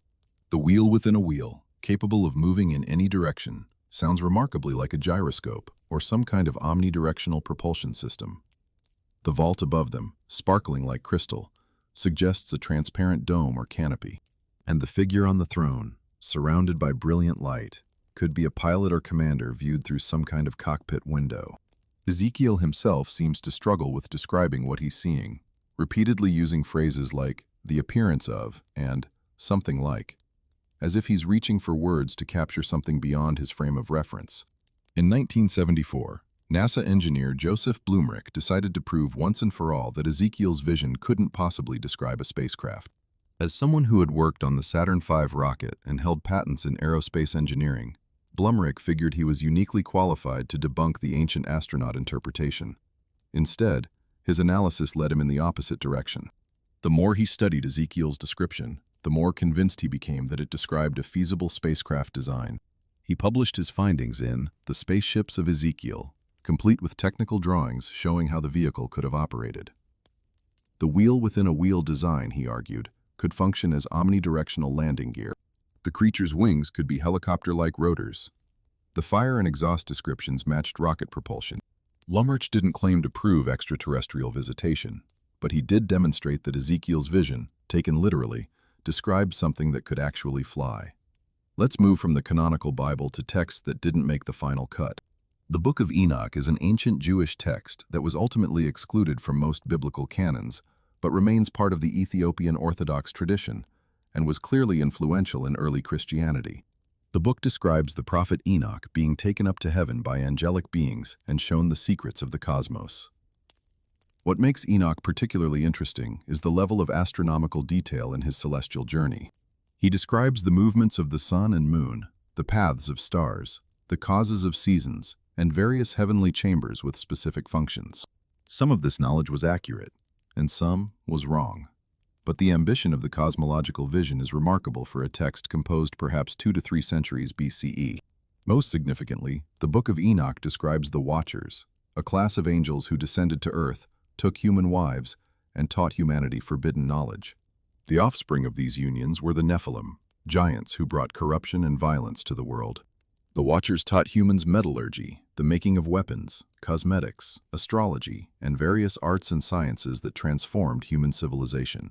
Eventually, God punished the Watchers for their transgression, and their leader, Azazel, was bound beneath the desert, imprisoned until the day of judgment. The flood was sent partly to cleanse the earth of the Nephilim and the corruption they had caused. Sound familiar? This narrative parallels the Sumerian accounts of the Anunnaki, the Greek myths of gods mating with mortals, and numerous other traditions of divine beings interacting with humanity and passing on knowledge. The Gospel of Enoch's descriptions of his heavenly journeys include passages that sound almost like science fiction. He describes being taken through the heavens in a vehicle of some kind, observing the cosmos from above, seeing structures and mechanisms that regulate celestial movements. He meets beings of various ranks and functions, each with specific roles in the cosmic hierarchy. He's shown the places where lightning and thunder originate, where winds are stored, where snow and frost are kept. The text presents a mechanistic view of the universe, as if the cosmos were a giant machine operated by divine technicians. For a text allegedly composed by ancient prophets through divine revelation, it reads remarkably like a tour of an advanced facility given to someone who doesn't quite understand what he's seeing. Similar patterns appear in other apocalyptic and visionary texts from the ancient world. The Ascension of Isaiah describes the prophet being taken through 7 heavens, each with different characteristics and inhabitants. The Book of Revelation, with its bizarre imagery of beasts and thrones and cosmic warfare, can be read as a confused account of advanced technology and extraterrestrial beings. Zoroastrian texts describe celestial battles and divine vehicles. The Tibetan Book of the Dead contains passages about light beings and cosmic journeys. Across religious traditions, we find accounts of mortals being transported to otherworldly realms, encountering non-human intelligences, and receiving knowledge that transforms their understanding of reality. The question is whether these texts represent purely imaginative spiritual speculation, or whether at least some of them preserve genuine encounters that were interpreted through the only framework available: religious mythology. When Ezekiel saw something descending from the sky with fire and spinning wheels and metallic beings, he naturally interpreted it as a divine vision, angels and the throne of God. What else could he possibly call it? When the authors of the Book of Enoch wrote about watchers descending from heaven to teach humanity, they framed this as angelic intervention because that was their conceptual vocabulary. If advanced beings did visit ancient Earth, they would inevitably be perceived as gods or angels, and their technology would be described in the only terms available: chariots of fire, wheels within wheels, flying palaces, vessels of light. Modern scholars of religion typically interpret these texts symbolically or psychologically. Ezekiel's vision represents spiritual transformation. The Watchers of Enoch symbolize the dangerous allure of forbidden knowledge. The Vimanas of Hindu tradition represent the soul's capacity to transcend earthly limitations. These interpretations are valid and meaningful, and they've sustained religious communities for millennia. But they don't exclude the possibility that some element of actual experience underlies the symbolism. Humans don't usually invent imagery from nothing. Our myths and visions draw on things we've seen, heard, or learned from others who claim to have seen and heard. The consistency of certain images across cultures, flying machines, descending beings, cosmic journeys, suggests either a shared psychological substrate that generates identical fantasies, or a shared historical experience that different cultures, interpreted through their own religious frameworks. Consider also the practicality of ancient texts as knowledge preservation. If an advanced civilization wanted to transmit information to the future, religious texts would be an excellent vehicle. Secular documents get lost, forgotten, or discarded when they become outdated. But sacred texts are copied, preserved, and transmitted through generations with remarkable fidelity. The Jewish tradition of scribal accuracy, for example, ensured that biblical texts remained virtually unchanged for over 2,000 years. If you wanted a message to survive for millennia, encoding it in scripture would be a smart strategy. Perhaps some of our ancient texts contain more than spiritual wisdom. Perhaps they contain encoded information about technology, astronomy, and history that we're only beginning to decode. We should approach this territory with caution. It's easy to read modern technology into ancient texts through selective interpretation. Confirmation bias leads us to notice passages that seem to describe spacecraft, while ignoring the vast majority that don't. Many alleged technical details in ancient texts turn out to be mistranslations, later interpolations, or creative interpretation by modern authors with agendas to promote. The Vaimanika Shastra, for example, is almost certainly not an ancient document, despite its claims. The ancient astronaut theory has been used to make genuinely racist arguments, suggesting that non-European peoples couldn't have built their monuments without outside help, which is both historically inaccurate and morally repugnant. Ancient humans were fully capable of remarkable achievements without extraterrestrial assistance. That said, the texts themselves remain genuinely puzzling. Ezekiel's wheel within a wheel is strange and specific. The Vedic descriptions of Vimanas are detailed in ways that seem unnecessary for purely mythological storytelling. The Book of Enoch's cosmic machinery is oddly technical for spiritual literature. These passages don't prove ancient alien contact, but they don't fit comfortably into conventional interpretations either. They exist in a gray zone between mythology and testimony, imagination and observation, spiritual vision and witness account. Perhaps future scholarship will explain these texts in ways that satisfy both skeptics and believers. Or perhaps they'll remain mysteries, tantalizing hints of experiences we can't fully reconstruct, preserved in languages we don't fully understand, pointing toward events we can only guess at. The ancient writers did their best to describe what they saw or believed they saw.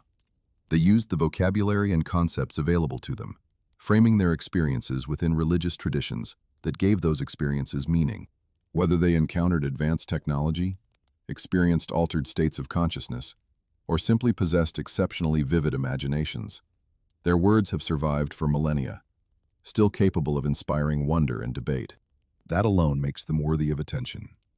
And if even one of these texts preserves a genuine encounter with non-human intelligence, then everything we think we know about human history requires revision.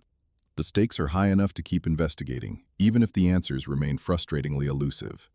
Throughout this journey, we've encountered a recurring theme. Civilizations that appear suddenly, achieve remarkable things, and then vanish without adequate explanation. The Sumerians spoke of antediluvian kingdoms. The Maya calendar tracked vast cosmic cycles of creation and destruction. Flood myths worldwide describe world-ending cataclysms that reset civilization.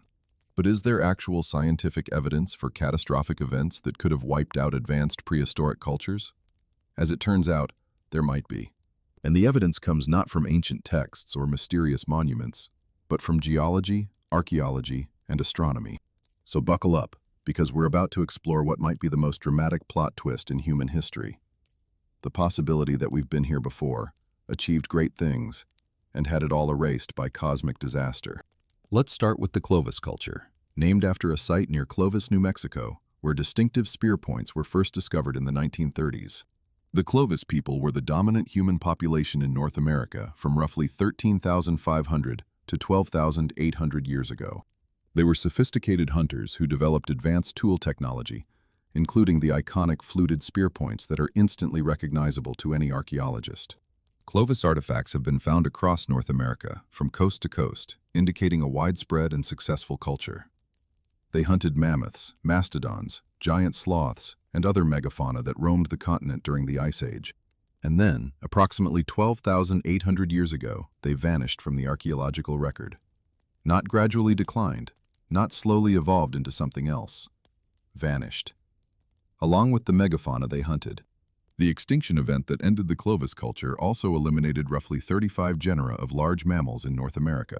Mammoths, mastodons, saber-toothed cats, giant ground sloths, American horses, American camels, all gone within a geologically brief window.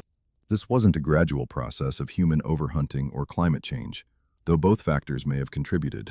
This was a mass extinction event that happened relatively quickly, affecting both human populations and the animal species they depended on. For decades, scientists debated what could have caused such sudden devastation. Climate change at the end of the Ice Age? Human hunting pressure? Disease? None of these explanations fully accounted for the speed and scope of the extinctions. Then, in 2007, a team of scientists proposed a controversial hypothesis: the Younger Dryas Impact Event. The Younger Dryas is the name for a sudden return to glacial conditions that occurred approximately 12,800 years ago, right when the Ice Age should have been ending. Temperatures plummeted, glaciers advanced, and conditions that had been warming for thousands of years suddenly reversed. This cold snap lasted over 1,000 years before warming resumed. Something dramatic happened at the onset of the Younger Dryas, and the impact hypothesis suggests that something was a cosmic collision. According to this theory, a comet or asteroid, possibly a fragment of a larger body, struck the North American ice sheet around 12,800 years ago. The impact would have caused immediate devastation, massive fires, shock waves, and the instant vaporization of millions of tons of ice. The resulting floods would have been biblical in scale, washing across the continent and scouring everything in their path. Dust and debris thrown into the atmosphere would have blocked sunlight, triggering the sudden cooling that characterizes the Younger Dryas period. The fires would have consumed forests across the continent, while the impact and its aftermath would have killed both megafauna and the human populations that depended on them. The evidence for this hypothesis is genuinely compelling. At sites across North America, Europe, and the Middle East, scientists have found what's called the Younger Dryas boundary layer, a distinct stratum of sediment dating to approximately 12,800 years ago. This layer contains anomalous materials, nanodiamonds, which form under extreme pressure conditions consistent with impact events, spherules of melted glass and metal, indicating temperatures exceeding anything natural fires could produce. High concentrations of iridium and platinum, elements associated with extraterrestrial objects, and what appears to be widespread evidence of burning. This boundary layer has been found at over 50 sites on 3 continents, suggesting a global or near-global event rather than a localized disaster. Critics of the impact hypothesis have raised valid objections. Where's the crater? If an object large enough to cause continental devastation struck Earth, it should have left a massive impact site.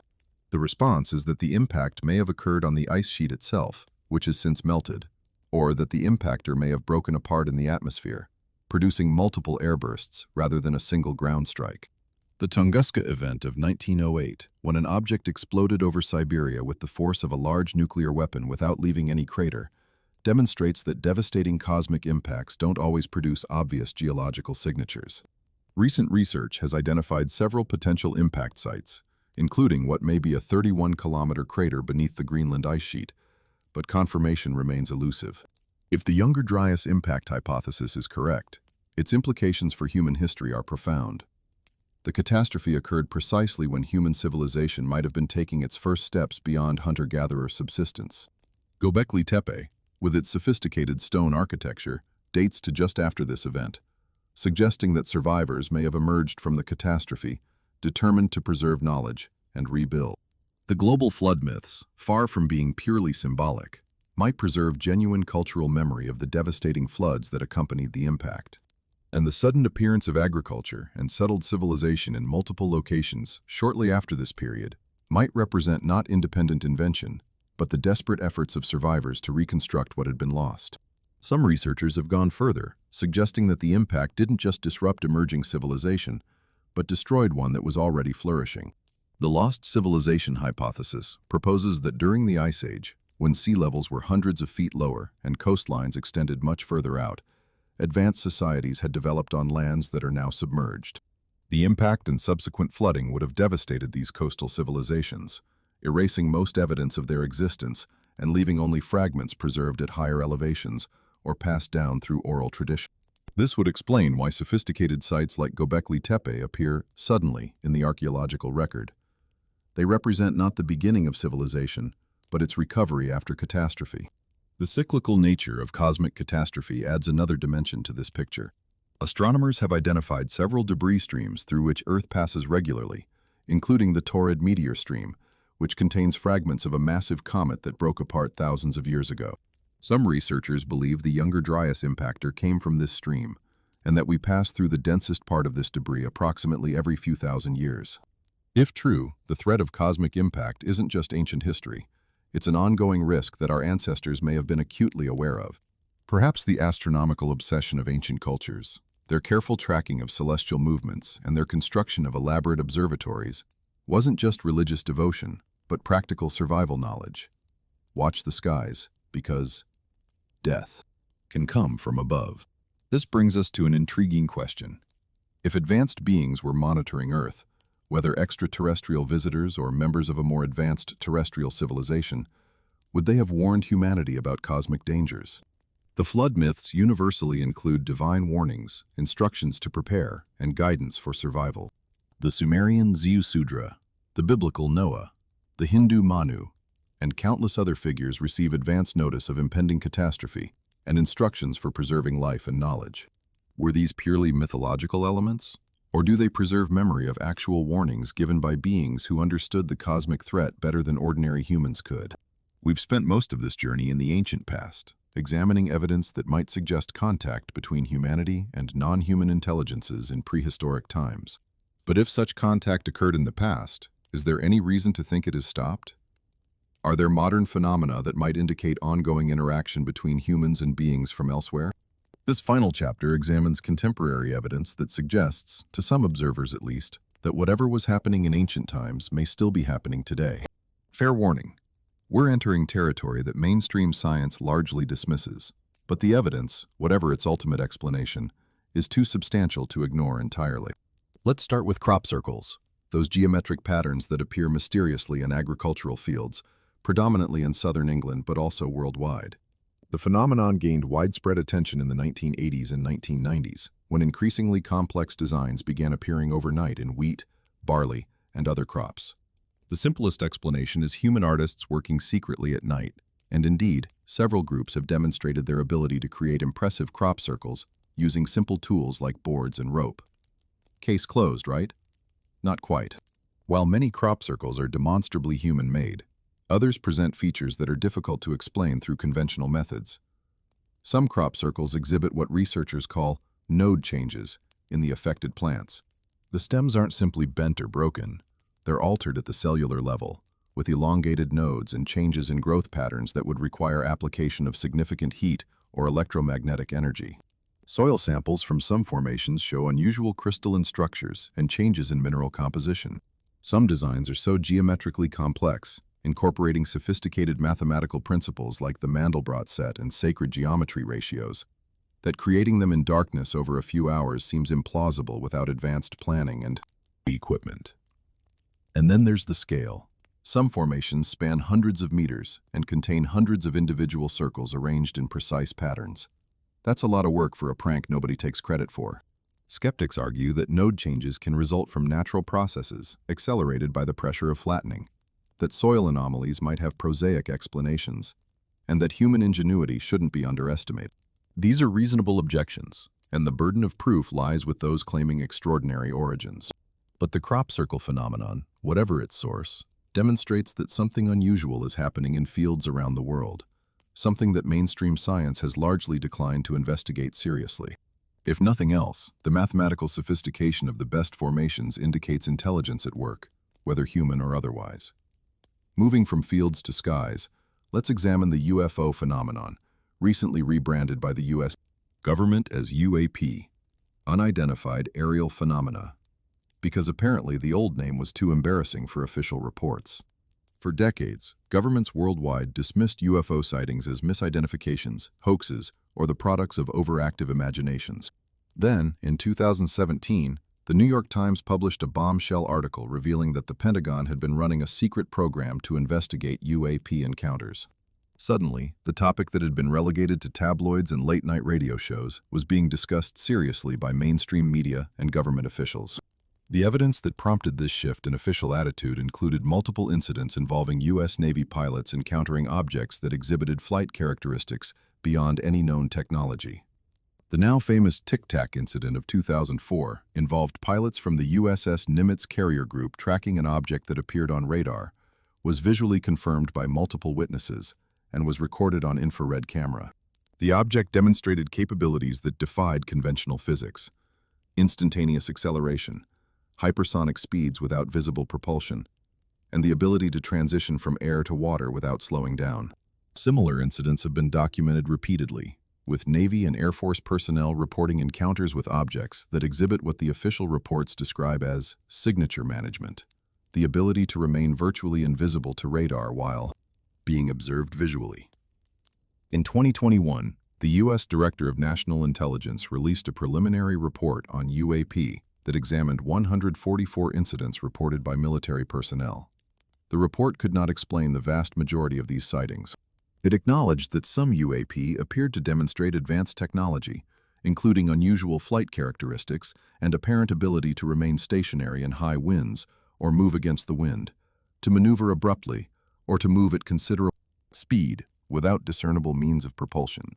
The report did not conclude that these objects were extraterrestrial, but it explicitly acknowledged that conventional explanations were insufficient. For the first time in decades, the U.S. government was officially admitting that something genuinely unexplained was happening in American airspace. Since then, the trickle of official disclosure has continued. Congressional hearings have featured testimony from military personnel and intelligence officials describing encounters that defied explanation. Whistleblowers have come forward claiming knowledge of crash retrieval programs and reverse engineering efforts. The U.S. has established formal mechanisms for reporting UAP encounters, acknowledging that these phenomena represent potential national security concerns. Whatever you think about extraterrestrial hypotheses, the official position has shifted from dismissal to cautious acknowledgement that something real and unexplained is happening. Eyewitness accounts add another layer to this picture. Thousands of people worldwide have reported encounters ranging from distant sightings to alleged close contact with non-human beings. These witnesses include pilots, military personnel, police officers, and other credible observers whose testimony would be taken seriously in any other context. The consistency of certain reported features, disc-shaped craft, small beings with large eyes, accounts of paralysis or missing time, spans decades and crosses cultural boundaries. Either a remarkable number of unconnected people are having very similar hallucinations, or something is genuinely being experienced. The skeptical explanation points to psychological factors: sleep paralysis, hypnagogic hallucinations, the influence of science fiction on cultural expectations, and the human tendency to see patterns and meaning in ambiguous stimuli. These factors undoubtedly explain some reports, but they don't explain the radar tracks, the infrared footage, or the physical evidence occasionally left behind, including alleged landing traces, radiation effects, and electromagnetic disturbances documented at some encounter sites. The phenomenon, whatever it is, appears to have both psychological and physical dimensions that resist simple explanation. What connects all of this to our exploration of ancient contact? Perhaps nothing. The modern UFO phenomenon might be entirely separate from whatever occurred in prehistoric times, assuming anything occurred at all. But the continuity of certain themes is striking. Ancient peoples described beings from the sky. Modern witnesses describe beings from the sky. Ancient texts mentioned flying vehicles with specific characteristics. Modern witnesses report craft with unusual flight capabilities. Ancient cultures spoke of interventions by non-human intelligences. Modern governments are quietly acknowledging encounters they cannot explain. Either humanity has a persistent psychological tendency to generate these experiences from nothing, or something external is prompting them, something that has been interacting with our species for a very long time. The purpose of such ongoing contact, if it exists, remains entirely speculative. Are we being observed, studied, perhaps guided in some way we don't understand? Are extraterrestrial visitors monitoring human development, intervening at critical moments, or simply satisfying their own curiosity about a developing species? Or is the entire phenomenon terrestrial in origin, perhaps involving human technology so advanced that it appears otherworldly, or natural phenomena so rare that we haven't identified them yet? We don't know. We may not know for decades or longer. But the questions are worth asking, and the evidence, both ancient and modern, is worth examining with open but critical minds. As we conclude this exploration of potential evidence for ancient alien contact, it's important to acknowledge what we don't know, which is almost everything. The ancient astronaut hypothesis remains unproven, a fascinating possibility rather than established fact. The anomalies we've examined, the megalithic structures, the astronomical knowledge, the genetic puzzles, the textual descriptions, the cultural parallels, might all have conventional explanations that we simply haven't discovered yet. Human ingenuity is remarkable, and our ancestors may have been far more capable than we typically credit them. The simplest explanation is usually correct, and the simplest explanation for most of these mysteries is that humans did it themselves, using methods we've forgotten or underestimated. But simplicity isn't the only criterion for truth. Sometimes the evidence points toward more complex explanations, and sometimes the conventional narrative has gaps that deserve attention. What we've tried to do in this exploration is present the evidence fairly, acknowledge both conventional interpretations and alternative possibilities, and leave you, the viewer, to draw your own conclusions. If you've made it this far, you're clearly someone who values thinking for yourself, questioning assumptions, and exploring mysteries rather than accepting easy answers. Whatever the truth turns out to be about our past and our place in the cosmos, that curiosity and intellectual courage will serve you well. The universe is vast, ancient, and filled with possibilities we're only beginning to imagine. Whether or not extraterrestrial beings have visited Earth, whether or not advanced civilizations rose and fell before recorded history, whether or not we're alone in the cosmos, these are questions worth pursuing. The search for answers has driven human progress from the beginning, and it will continue driving us into the future. Thanks for joining me on this journey through history's strangest mysteries. Keep asking questions, keep an open mind, and never stop looking up. The answers might be closer than we think.